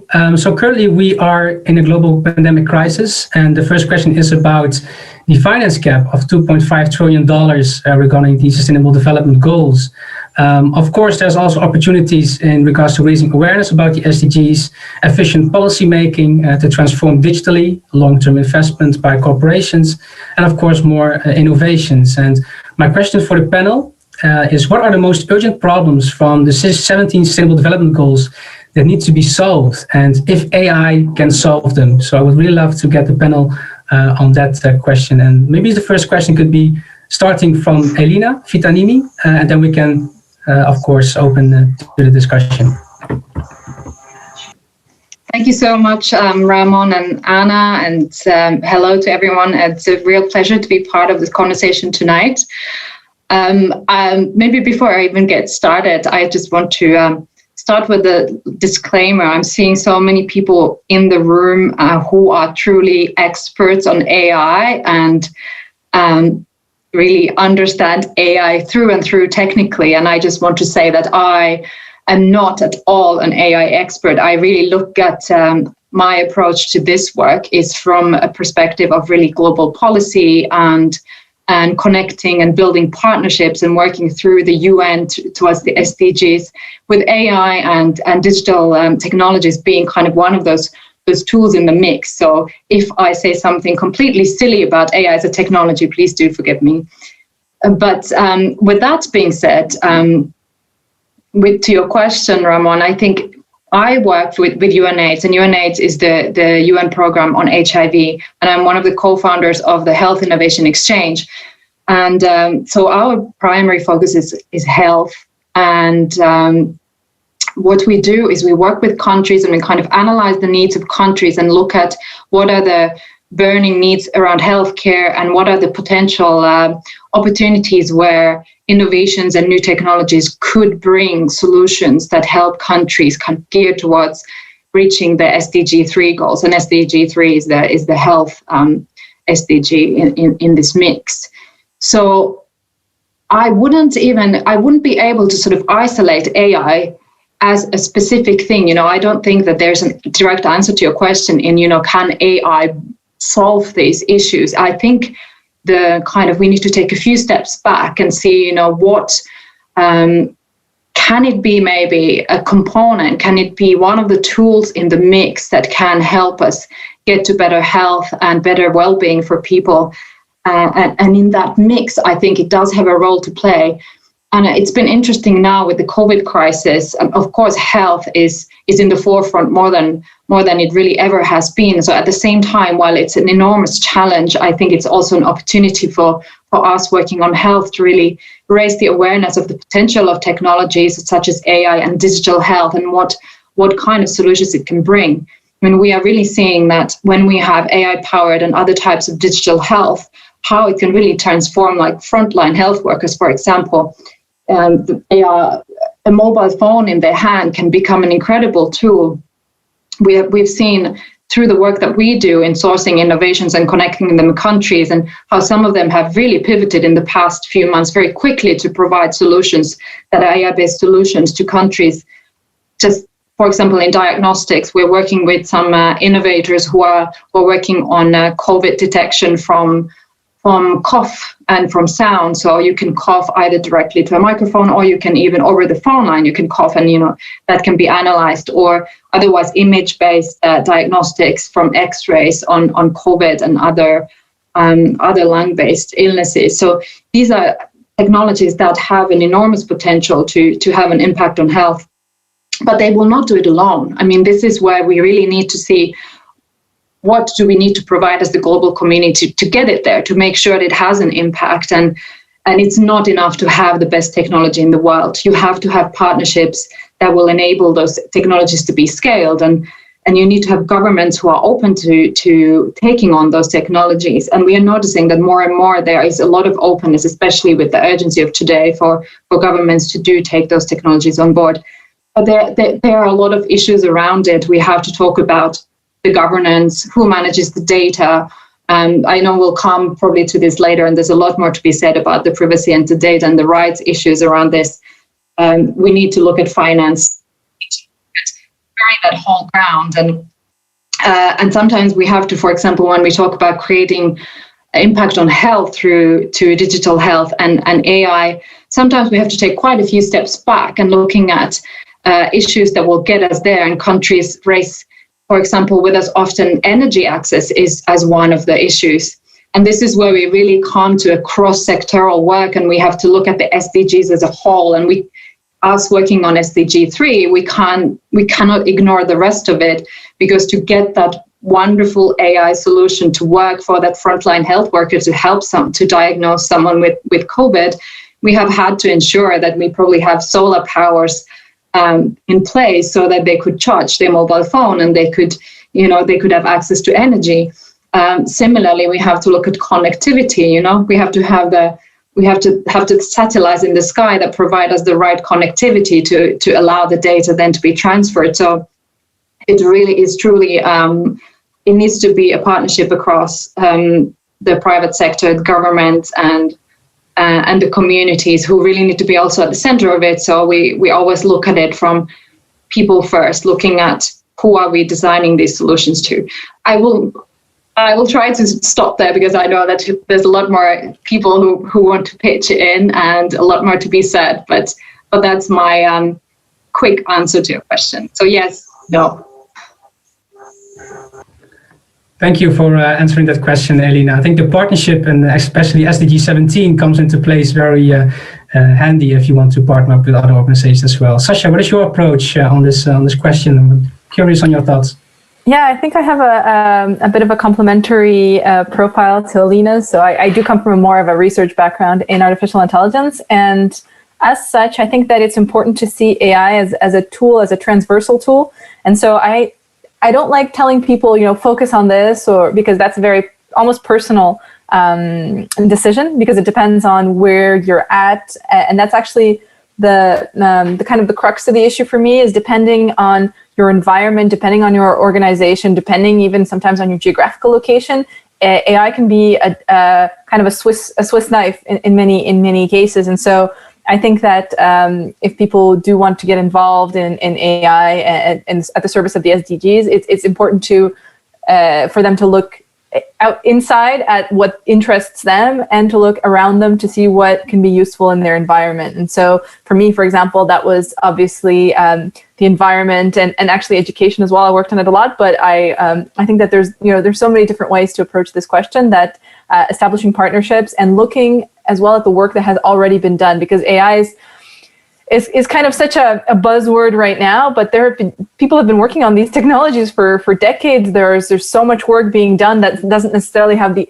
AI stamp of approval or the AI kind of hashtag on it. But I think it's really important to look at what people have been doing with more traditional approaches and ask the question of how can AI help, instead of seeing as an AI first thing, seeing it as an AI supporting approach. So this is kind of my more global answer to the question. Yes, it definitely is a buzzword, like you mentioned, Sasha. Anyone else want to jump in on the question asked? Feel free to answer. David, yes. Yeah, thanks very much, and thanks for the invitation to be here. I kind of wanted to make 3 points. The first is just an observation that the term AI and even the term digital transformation is not really found across the SDGs, indicating that when they were negotiated, a lot of these technologies were not yet fully mainstreamed. And so I think there has been a big shift since they were adopted compared to now. And so I think there are a lot of opportunities to deploy these tools across the SDGs, which were not really thought about when they were negotiated. So that's point one. The second point is that if you look at the environmental indicators in the SDG framework, there are about 93 different indicators. And if you ask the question, well, how many of those can we actually measure at the global scale? It's only about 32%. I think 68% cannot yet be measured at the global scale. And that's exactly where we need to be looking at, okay, well, what can AI do for us to help at that global measurement? How can we begin to take satellite data and sensor data and basically make sense of it to plug those gaps? So I think that's really important work, is to look at those 68% and ask the hard question about what can AI do? And I think the third point from my side, in terms of where UNEP and the UN Environment Program sits, like what are our priorities? I would say there are four core priorities. The first is, as I said, plugging those SDG gaps. The second is really looking at this whole question of environment and social governance in terms of the financial sector, and really focusing on that E, right? The environmental side of the ESG equation, and asking what can AI bring in terms of assessing environmental risks and helping companies really understand the environment and carbon footprint of their entire operation. So that's number two. The third one I would really say is looking at supply chains, the supply chains of different products. And again, taking all of the data from supply chain or from value chains to supply chains, and again, making sense of it, trying to really understand what the environment and carbon footprint of a particular product and the supply chain of that product is. And then the final priority I would say is, once we have that data, how do we begin to use AI to start influencing consumer behaviors and consumer decision-making, and help consumers take better decisions and more sustainable decisions in terms of comparing the footprints of different products, and maybe even filtering products and or being exposed to digital nudging. So those are some of the areas that I would put on the table as our priorities. Thanks. Thanks, David. I think you're absolutely right. If it can't be measured, it can be like innovated in as well. So we have to combine that data and see how far we can go with that. Richard Foster, would you like to jump in on that? Sure. Thank you so much for the opportunity to be here and be in such an esteemed panel. Obviously, we're talking about number 13, climate action, a lot here, but I don't think you can separate that from the SDG number 10, which is about equality. And we can all get really excited by the work that goes on at, say, OpenAI, right, or DeepMind or SenseTime in China, and think, wow, they're going to do something that's going to save us, you know. And I don't think it's in there. I think there's some great stuff, but actually, you know, why have we got this world now where everything's accelerated, where you imagine it and somebody's building it? Well, many reasons, but one is more connected minds. More and more people around the world are getting online and contributing ideas, but we still have this huge gulf. 600 million homes in Africa without power. So actually about the accessibility to machine learning, not with some crazy idea that we've never heard of, not just about protein folding like we're seeing at DeepMind, but about getting it into the hands of all these new people. Everybody around the world, every single country has got to balance and optimize their grid now, with EVs, with electricity, with linking it to our schedules and our plans and our offices so that we can have a balanced grid. Every single country's got to do that. And that's about accessibility, about equality and access. Thank you so much for that answer, Richard. Really, like you said, accessibility is really important in that regard as well. Alberto Medina, would you like to answer your part as well? Thank you very much, Ramon, and thank you very much, first of all, for the organizers for allowing me to be here. I would like probably just to support some of the points that have already been said, more specifically by Elena, who was commenting on to sort of inviting to embrace a more holistic approach to the SDGs, because as Richard was mentioning also, they are intertwined in nature. So you cannot, even if you try to tackle one specific SDG, is definitely one sequence or one collateral impact, if you can call it so, on another SDGs. So in this sense, I also concur with David, who was mentioning that AI could also help us to not only accelerate the progress of the SDGs, but also to measure the impact of the SDGs. It's very interesting what David was mentioning about. It's true in the SDGs when they were embraced and negotiated in 2015. There was not really, the digital transformation is not something it really stands up from the document. But what is really interesting, ever since the United Nations has taken huge steps in trying to leverage from innovation in many different ways. I would like to touch upon some other topic that Richard was raising about this inequality of distribution of the access for AI, but maybe we could touch upon this a little bit later. Thank you very much. Thank you, Alberto, for your brief answer as well. Anna, do you have any question as well for our panelists? Yeah, Alberto actually exactly touched that point, and I'll just continue the question to that. So as we expand the discussion. Thank you very much for your insights, first of all. So my question goes on exactly, there's a lot of discussion who actually can benefit artificial intelligence and this concern. So we even have now the term decolonial AI, and we have a lot of discussions whether there will be some countries who will be who will benefit less, and some countries and personalities and groups and communities who will benefit more than the others. So what do you think, if there really is such a risk, and what kind of risk is that specifically, and how we can address to that question? So as we can go on the circle and give short insights towards this direction. Please, like any of you could start.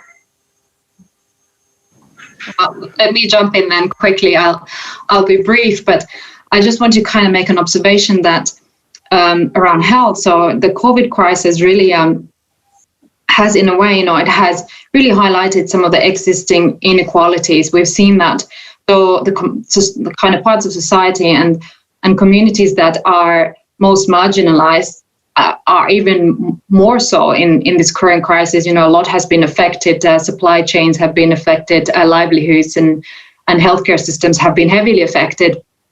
And in that, we've seen that AI and digital health and this kind of approaches have actually kind of shown a lot of promise to help bridge that gap in some ways.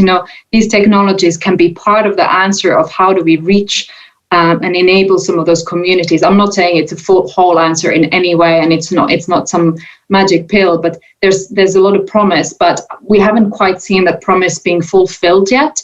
But I think there's a lot of work for us to do as international community to really come together and support the framework building around that we have the right policies and the right governance and the right partnerships in place to make that happen. Because we do risk exactly what you were saying. And I mean, we risk coming to a situation where it's very unequally, the benefits are very unequal to different populations. So I see that, it's part of the problem, but it can also be part of the solution. So I think we need to push it more towards the solution side of this equation. I agree with Lena, but just to build upon that, I think that a lot of AI approaches are still seen as colonialist because they come from places of privilege and aim to benefit places of maybe less privilege. And so there's been really interesting work about this, decolonializing AI. So Shakir Mohammed has a really interesting article, and co-authors, but they talk about the fact that we need to turn the tables and make it inclusive AI. So not just, someone in Silicon Valley comes up with an algorithm that they deploy in a country that has less money and less technical capacity. It's really, for example, people from Silicon Valley with people from the country where they'll deploy that build together a tool that corresponds to the needs of both. And I think it's really important because AI has, there's a lot of money in AI, there's a lot of promise in AI for sure, but it is very clustered around specific places, notably in the global north. So I think that it's really, really important to start, declustering and making more distributed groups and putting more people around the table that have different points of view, and to have, because essentially algorithms reflect us as the creators of algorithms and the data that we train them on. And so until we put people around the table that have essentially can participate in the creation of these algorithms and the deployment, then we'll keep seeing it as kind of this one-way street of giving technology.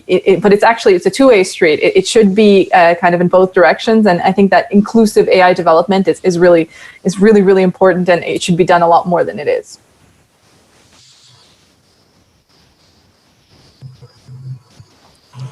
Can I jump in, Anna? Yeah, sure. Yeah, I loved what Sasha said. I would just like to again echo in this particular, in the world that we work in terms of natural resources and natural resource concession contracts. I think there is a massive risk when you start having these huge information asymmetries between kind of companies who have a huge amount of data and predictive analytics, governments that have some, and then communities that have very, very little. You really do have this massive information asymmetry, and that can be then used against them for negotiating better terms on concession contracts and things like that. And I think that's where you have a massive risk. And as Sasha said, there are multiple ways to sort of mitigate that risk. I think the other key thing is making sure that the public sector that invests in AI algorithms publishes those algorithms and makes it as open and accessible as possible. And I think we need to be looking at this whole concept of digital public goods. And what does that mean? And how do governments actually support and invest in digital public goods? And what are the conditions around those digital public goods that private sector needs to respect? Thank you very much. Thank you. If I may jump in. I cannot agree more with what has been said already.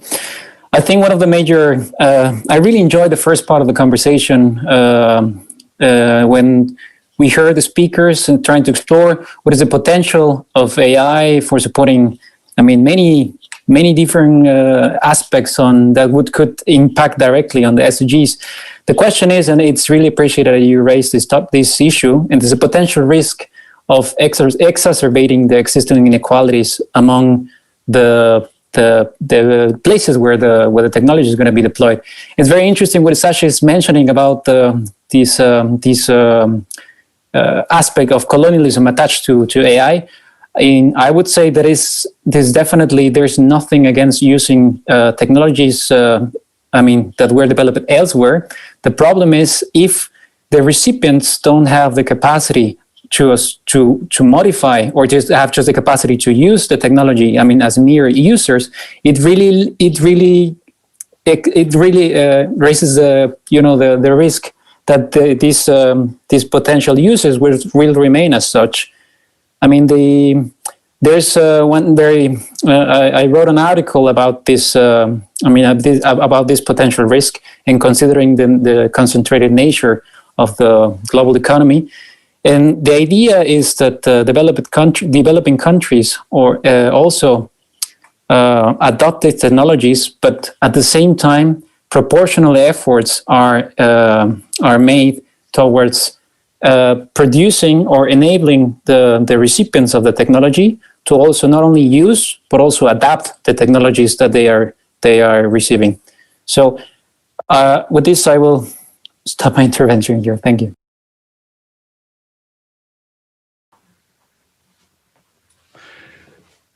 I'm happy to jump in if that's okay. Sure. Yes. Go ahead, Richard. This is a reminder, isn't it, of the power of words, the power of language, because it was Vladimir Putin, wasn't it, who said whoever rules AI is going to rule the world. Ironically, Russia also has a massive drain on talent, so it probably isn't going to be Russia unless they change their policies. So China, they had 30,000 patents, didn't they, registered last year, 2019, 52% up on the year before. So Putin might have said it, but certainly China got the memo. And we all know the stories about the US and big tech and the power of Facebook, more powerful potentially than Europe. So yeah, it's worrying. And it's even more worrying when we look at what's happening with the vaccine. We were told that we'd get a solidarity across the world. We're not. 9 out of 10 people in poorer countries, they're waiting 18 to 24 months before they get the vaccine. Rich companies are buying it, everything they can. So that's the problem. In terms of the opportunity, we saw Facebook and Microsoft and Google really working so hard last decade to become platforms. We see Salesforce doing the same thing now, $27.7 billion to buy Slack. One reason only, because you can't be a mega corporation with an app. You have to have a platform. And that's our opportunity. In Europe, we don't have a big tech, a big AI player who's lobbying against us. We don't. So we have the opportunity to build out a practice of disclosure for data use, just like GDPR. Right? So why does this matter? Because if you can have this practice of disclosure for data use, then you create more fairness. Just like when chemical companies could throw their excess chemicals in the rivers, they can't do that anymore. Yes, it means profitability comes down. It means fairness comes up. And that's the opportunity to see more companies, more regions, great places like Africa, India, huge hunger to work in data science in India, to get more involved, because the big players won't be able to monopolize quite so much. And that's what we've got to lead on in Europe, in my opinion. Thank you, Richard, for your brief answer. I think the word involvement is really important in that regard. And the second question will be more around that topic. So let's jump from the AI to the SDG topic, specifically SDG 17 about partnerships. Because you all worked in variety field of AI and working on projects, can you name some examples on partnerships between governments, businesses, and initiatives and organizations that in your way were really new and really disruptive in that sense? Could you touch on that topic as well? Elina, can you start off with some examples that you can give us, the audience as well? Thank you. I mean, maybe I'll just briefly refer to what we've built with UNAIDS and other partners, and that's the Health Innovation Exchange platform, which really came from this us kind of starting to talk to ministers of health and other ministers around the world and understanding, what are they struggling with in terms of using innovations to support their healthcare services. And they a lot of them flagged the similar issues in saying that they don't have this kind of trusted facilitation or neutral facilitation. There's a lot of this, what Richard was also mentioning, a lot of companies and tech providers, they go and lobby and they try to sell their products, of course, but governments are often lacking in this kind of neutral facilitation or understanding, someone to do the translation between the different worlds. And I think that's really key. And we heard similar things kind of from the other side of the coin then from innovators in the business world and people who are developing tech, be it from a startup or from academy or from different sectors. So we heard that they often don't have a very good understanding of what exactly is the context in various different countries, or what are the needs of specific communities that would allow them to then adjust their technologies for those contexts and find right partners on the ground. Exactly what Sasha was saying, who do you start to develop these technologies with, and how do you find those kind of people that you need to involve in your processes when you start to develop your products further. So we came up with this platform, which is, you were talking about platforms, Richard, so I'm talking about my platform now. But the idea is really to have a place where we can bring and facilitate and translate from these different worlds to come together. And I guess the third part of the puzzle that we bring to the table really is the money part, because nothing happens without money. And we are in the UN, we've been working for years and years under this model of donor funding to time-limited projects. And when we talk about innovations and technologies, it often translates into pilot projects here and there that they come and go, and they don't really leave any kind of sustainable imprint that would take us towards our targets. So we wanted to see how do we use the existing donor money and ODA money that there is, but then really build a bridge to the private money that there is. If we look at how much there is in ODA, I mean, we're talking about, hundreds of billions and not that much per year, but we're talking in the trillions when we're talking about how much there is in private equity market, for example. How do you actually connect these two?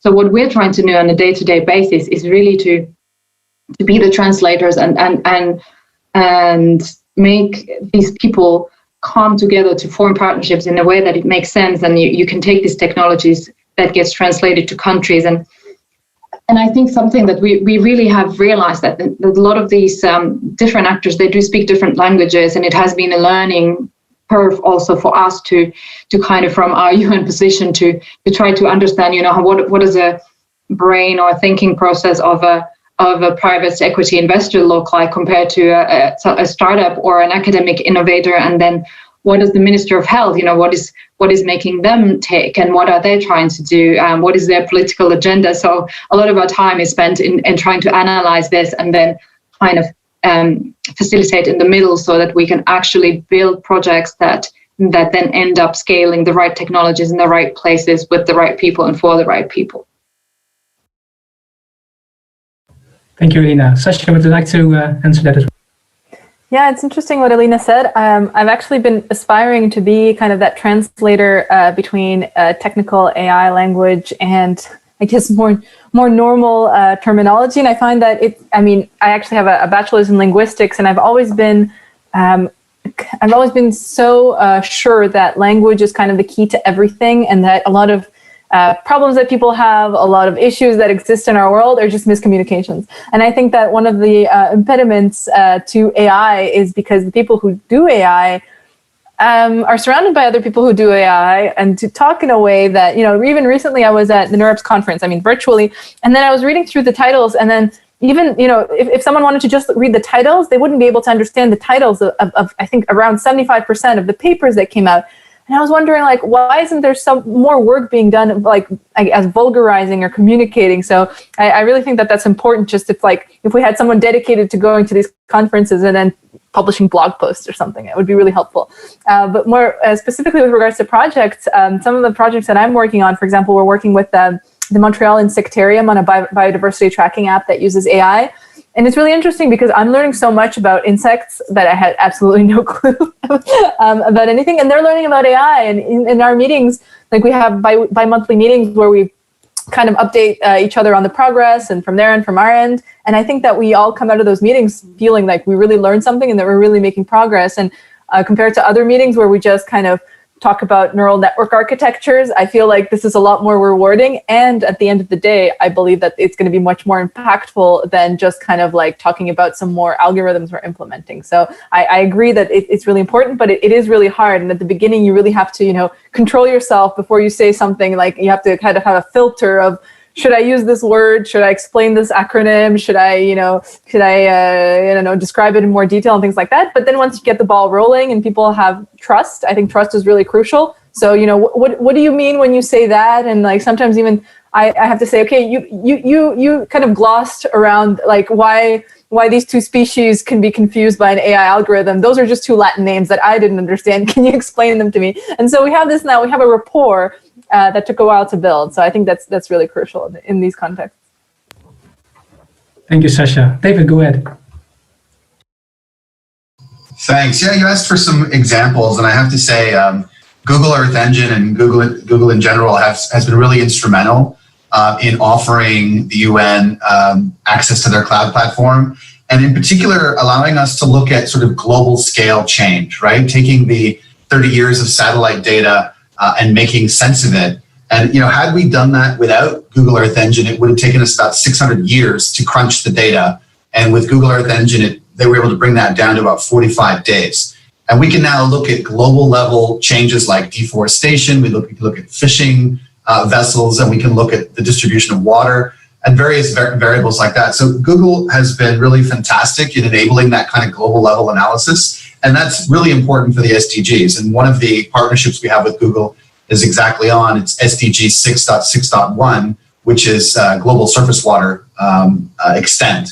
And they're really helping us monitor that on a global basis. But this raises some really important questions about sort of what's the underlying business model of these public-private partnerships.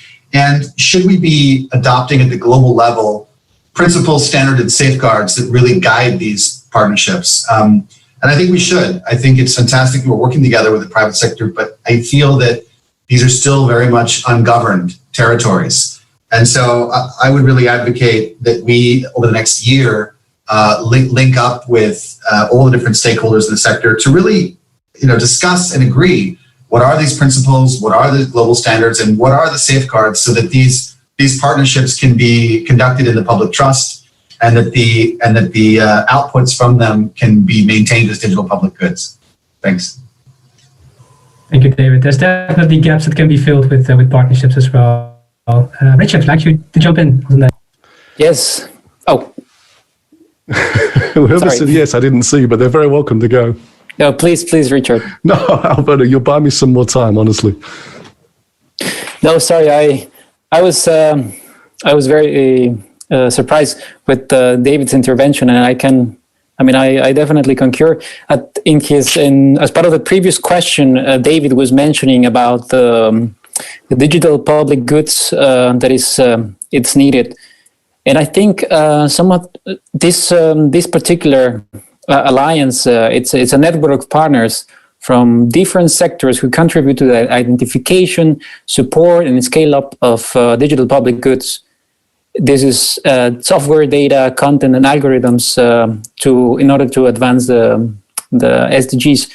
And I would like to quote an example that the head of that Christopher Fabian, head of the UNICEF Innovation Department, usually brings, which is he highlights that out of the top 100 websites in the internet, 99 are commercial websites are actually just looking for profit, while just one of them, Wikipedia, is the only public digital good.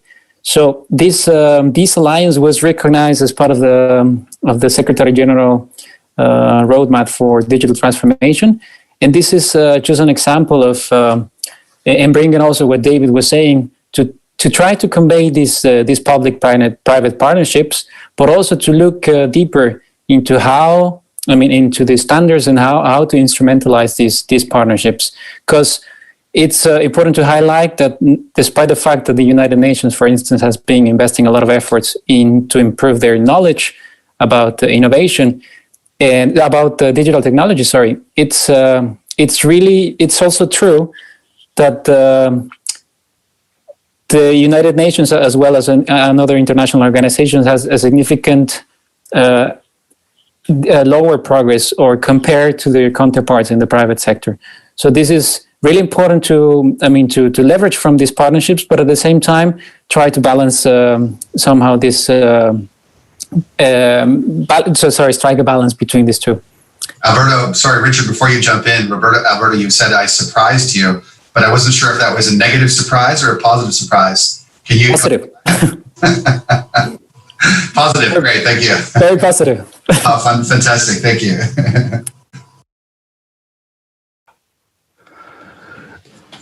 I'll just lean into what we just heard, actually, maybe a little bit of a summary on that, if I may even risk that. David's example is a phenomenal example of partnerships. The Earth observations data, the collab between the UN and Google Earth, but others, Planet as well, Aries system. And what goes on there between having some raw data and being able to use that is phenomenal. I mean, the data interoperability that has to go on, the semantic web that has to be built to extract meaning out of it whilst maintaining privacy and security, technologically incredible. I'm blown away every time I look at that. The mention there by Sasha was on language. And that's the thing that I've been most aware of is when we take a city like Toronto in Canada, they kicked Sidewalk Labs out, right? Google, because they couldn't talk to each other. They couldn't really communicate about what data collection, data harvesting, data use was going to go on. I won't say which local council, but one here, they showed me their incredible new 5G data hub. It's useless. It is completely useless for attracting commercial interest. And I've told them this. And I've got some work coming up with a highways operator as well. It's the same question. This decade, how ready are you to be able to have these conversations? You think about anyone who operates highways, this one's in the UK, the questions they're going to get asked from a number of different parties about new tires, new operating models, digital convoys, speed limits, pollution, charging, the use of data, everything. They're not ready. And they've got to do it now, and the council's got to do it now. Otherwise, we're all just going to be like Toronto and set off with great intentions in mind and find that we do not talk the same language.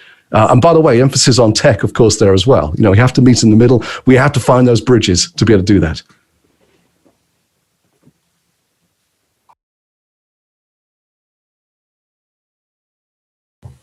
Anna, you have a question for panelists as well? Yeah, thank you very much, all of you, for your very, very insightful comments. And I want to continue on that question, about partnerships. And we also had the similar questions from the previous section, from storyteller section, that how can we reach the word to the students? And I want to expand this question, and also for our next event, because this is the event series, which is going to be held every 3 months. What kind of audience should we search for example, to spread the word? You mentioned private sectors, universities, and the government, but what would be your insight? Where could we start? And specifically, what kind of examples or solutions you could see? Probably this event was one of the attempts to spread the word about sustainable development goals and to kind of encourage partnerships and discuss these ideas, what actually different kind of organizations can do. And I also want to address Elina's comments that she's not AI expert. That was one of the points, that it's kind of this event was kind of putting these different kind of backgrounds together in one place, like an AI background and a non-AI background, to kind of discuss the ideas how we can put these two fields together. So like where could we start, or which kind of organizations could we start to address to bring this information, existing sustainable development goals, and to raise awareness for them to kind of encourage partnership and contribute to 17th goal of United Sustainable Development Goals. Could you start, Dave? Elena, okay. Could you start with that? I just had an idea. I mean, I heard of one organization that I'm not sure if it actually spread as far as it had ambitions to, but it's called the AI Commons. And the idea was that people could, I mean, anyone could bring forward a problem. For example, it could be an NGO or a government can have some kind of problem, like we want to, improve, reduce traffic or whatever problem it is. And then you would have kind of AI experts proposing solutions for the problem. And then also governments or companies financing it and finding like a common ground. And I thought that was a really good way of putting things together, because AI people are very problem focused typically, and they want to, already have the data, already have some kind of structure, but there's a lot of work to be done before that can happen. And so I think that bringing people around the table in this kind of multi-partite way is a really good way of approaching it. So I think that, any kind of sandbox environment where people can propose ideas and solutions would be, with some, of course, budget and buy-in, et cetera, would be really useful to moving the needle. Yeah, exactly. I totally agree. I've heard of AI Commons, but I honestly haven't heard of many activities from the organization. So could you go on, David, probably? Yeah, I like to, the world of AI and digital transformation is huge. And it's sort of like how long is a piece of string, right? It's infinite. And so I find it's really helpful to focus on use cases and to try to really zero in on what are the big sort of transformational changes we need to see in the world.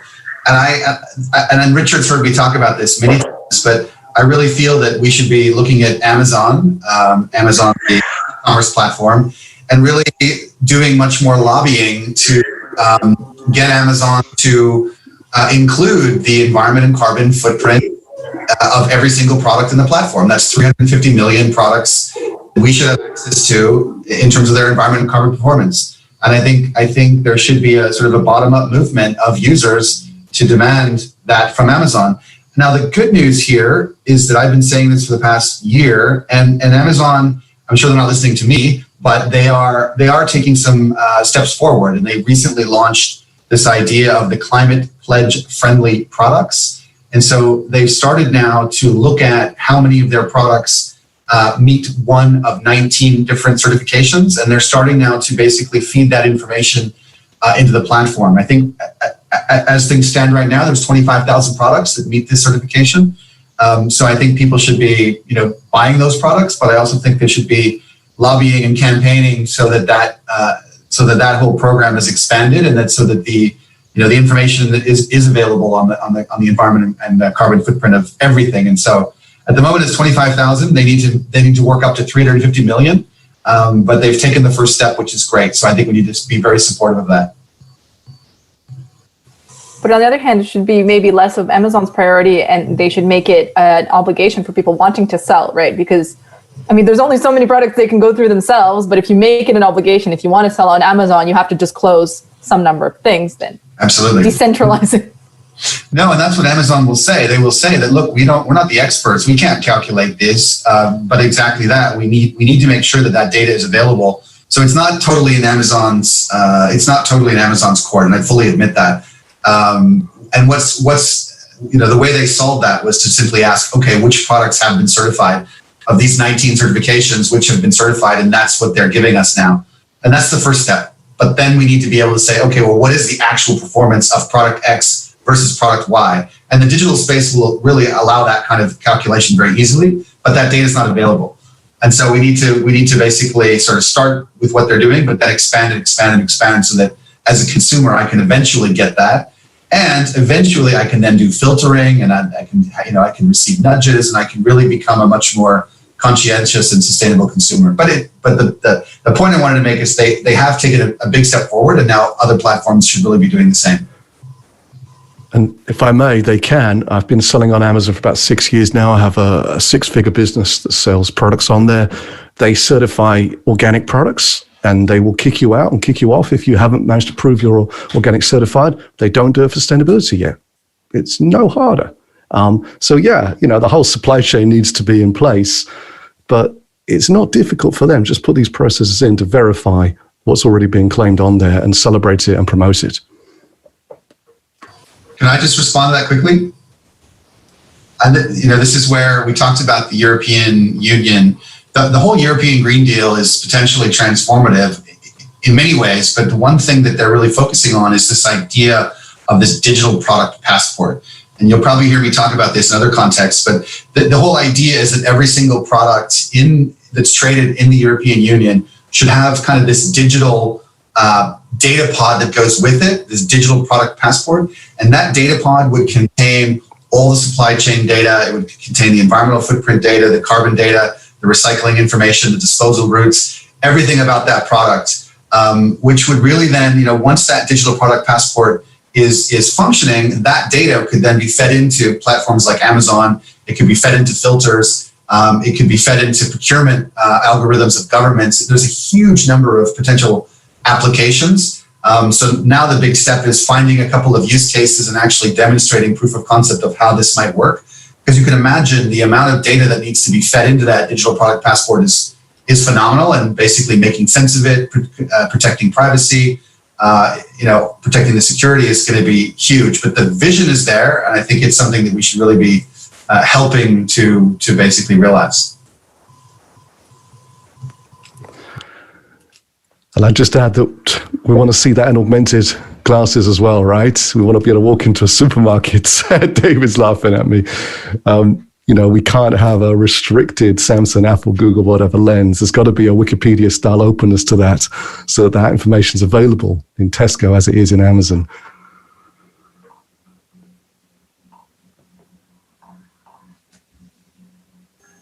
And if anyone wants to add, then we'll jump to another question. Maybe Alberto probably, or yeah, okay. Yeah, can I just quickly? Going back to who else do we need to talk to? Who needs to be part of that discussion? And for me, it's I'm thinking a lot these days about remote healthcare and how can we kind of scale up those technologies there? And for me, there's different parts to that. So one is the solution providers who are making these solutions. And my mind doesn't immediately go to Amazon. It rather goes to, kind of some of these startups and creators and founders who are on our platform. For example, we're working with an incredible company based in Uganda who've developed a really cool system of an AI-based kind of analysis to see where blood donations are happening and how you can increase blood donations and how the blood gets transferred between the right hospitals and labs and different blood centers. Or I'm thinking of, this kind of remote healthcare applications that enable like frontline health workers in India to be really going to remote with their iPad or their phone and then go and doing diagnostics. There may be community health workers who are not trained nurses or doctors, but they can actually perform a lot of those functions with these technologies. So I think you have to have those people around the table, and it's a lot about trust. Sasha was talking about trust before, and it's trusting also the technology and understanding and educating the users. I mean, every technology is, none of these technologies is worth anything really if you don't have users who are willing to use them or convinced that they add value to what they're doing. So you need to bring the potential users of these technologies into the conversation to understand what their needs are, and also create the trust so that you're creating that kind of user base who are willing to take and adopt these technologies. And on the other side, you also need, of course, the governments and the policymakers, because without this being embedded for the work that I do without this being embedded in the policy work and in the public health system and in the procurement systems, then it's unlikely to actually go to scale. It will end up still being those, cool little projects here and there. So these are the people that I'd like to see in the future as parts of these conversations. Totally, I completely agree. I would like to refer back to the example that David was also mentioning about the digital passport for each product. I think it was like that. I just want to raise here a couple of points regarding when we are trying to scale up, as Elina was mentioning, or replicating these models elsewhere. For instance, developing countries. This is always the risk of that maybe these models are not suitable for the conditions that are usually typically found in other countries. For this, I would like to refer to one of the comments that Josh Jackson did at the beginning on the first segment of this session. He was just saying, probably using AI is not always the right solution. And he was just he was just saying we should be thinking or just reflecting on whether or not AI is the most appropriate solution for that. So I think this is definitely some of the things that we really need to consider when talking about and discussing about this initiative as the digital passport or similar initiative for tracking, for instance, products across the value chains. And yes, I would like to stop here, otherwise I keep on and on. Okay, thank you very much for your very valuable insights. I think that was a very interesting discussion today, and I want to jump to a last question and hear the answer from all the panelists. So the last question actually is kind of more about summarizing, and I want to hear the message from all the panelists. Like, what would you tell to current developer or the student or the company, how to start thinking about solving one of the sustainable development goals, or how to address to one of the 169 targets? Like, what would your one sentence message be to these people who actually want to contribute to solving one of these problems? Like, can we go on the circle? Probably start with Elina. Wow, you're really putting me on the spot. I'm trying to think of one sentence out of everything, but maybe I would maybe go back to what we were saying earlier is really find the right partners. You're not going to get there alone. So if there's one thing that I need to pick out, find the right partners. Great, thanks. Moving with David. Yeah, I would agree with that, of course. Find the right partners and make sure whatever you do becomes a digital public good. So keep that public perspective in mind and really try to make it as open and accessible as possible. Thanks. And moving with Richard. Don't leave it too late to work out what kind of company you are. Don't wait until your Twitter's size and realize that you end up with impossible choices like restricting freedom of speech or encouraging hate speech. Start way, way further. Don't wait till you've made it. Start early and get a culture that will see you through to the end. Thanks a lot. Can I jump on that one quickly? This relates. It's really important. And that is, every algorithm embeds values within it, right? And companies embed values and technology embed values. So make sure you're aware of the embedded values that you're putting into a technology, an algorithm, or a company right from the outset. So great point, Richard. Great, thanks. And Alberto? Yes, I will definitely agree on that and make it open, make it accessible, make it easy to use, which is mostly embedded into this digital transformation rules. I think they were embraced by almost every UN organization. And as just taking something that was mentioned by Sasha before, design with not only design with the potential adopter, but also develop the capacity of this potential adopter, not only for using, but also for adapting this innovation. Thank you. Okay, great. And Sasha, your message to others. It's a bit academic, but do your homework. I think people often think that something hasn't been done just because they haven't heard about it. So you would be surprised how many things already exist, and often finding how you can use your skills to augment what already exists can be more efficient than starting from scratch. Thanks a lot. I think that was the messages to take, really, for the people who are really interested in sustainable development and putting these technologies together. Today, we are going to closing to the session. Unfortunately, Ramon is kind of interrupted because of connection issues, I guess. Let's see if he joins until we finalize the session. I just want to say the final words and very much thank you for storytellers and all the speakers, panelists who were today with us, like for 2 hours and 45 minutes actually, and for all the participants who stayed here to listen to all these amazing discussions around. I'm sure there is really a lot of questions around this topic, because the topic is really huge and it needs really a lot of research and observation. So that was the event was also one of the attempts to help contribute in this dialogue. And we wanted to invite you, everyone, the speakers and storytellers. Okay, Ramon is here, I see. We want to invite you, everyone, to our next session that will be in March. The exact date is not yet set, but we will make sure to reach the voice to you about our next session.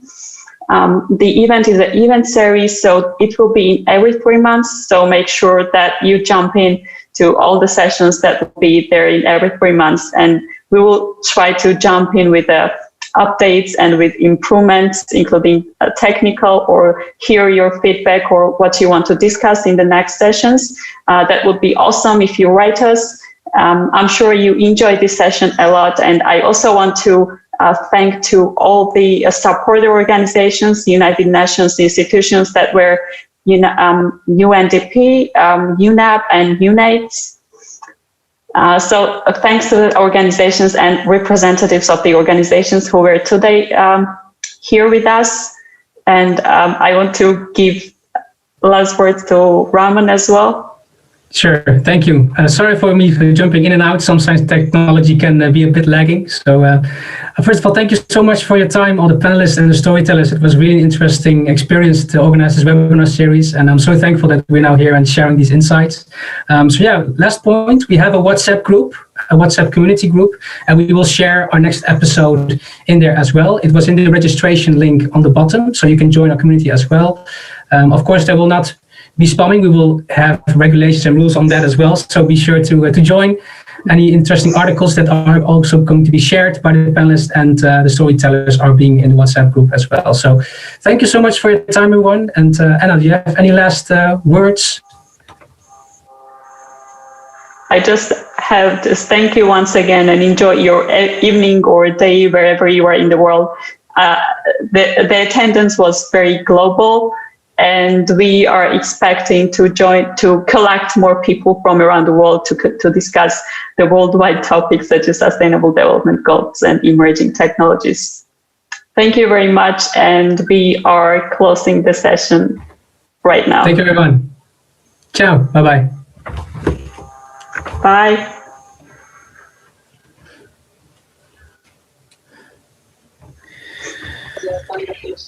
Bye, and thank you.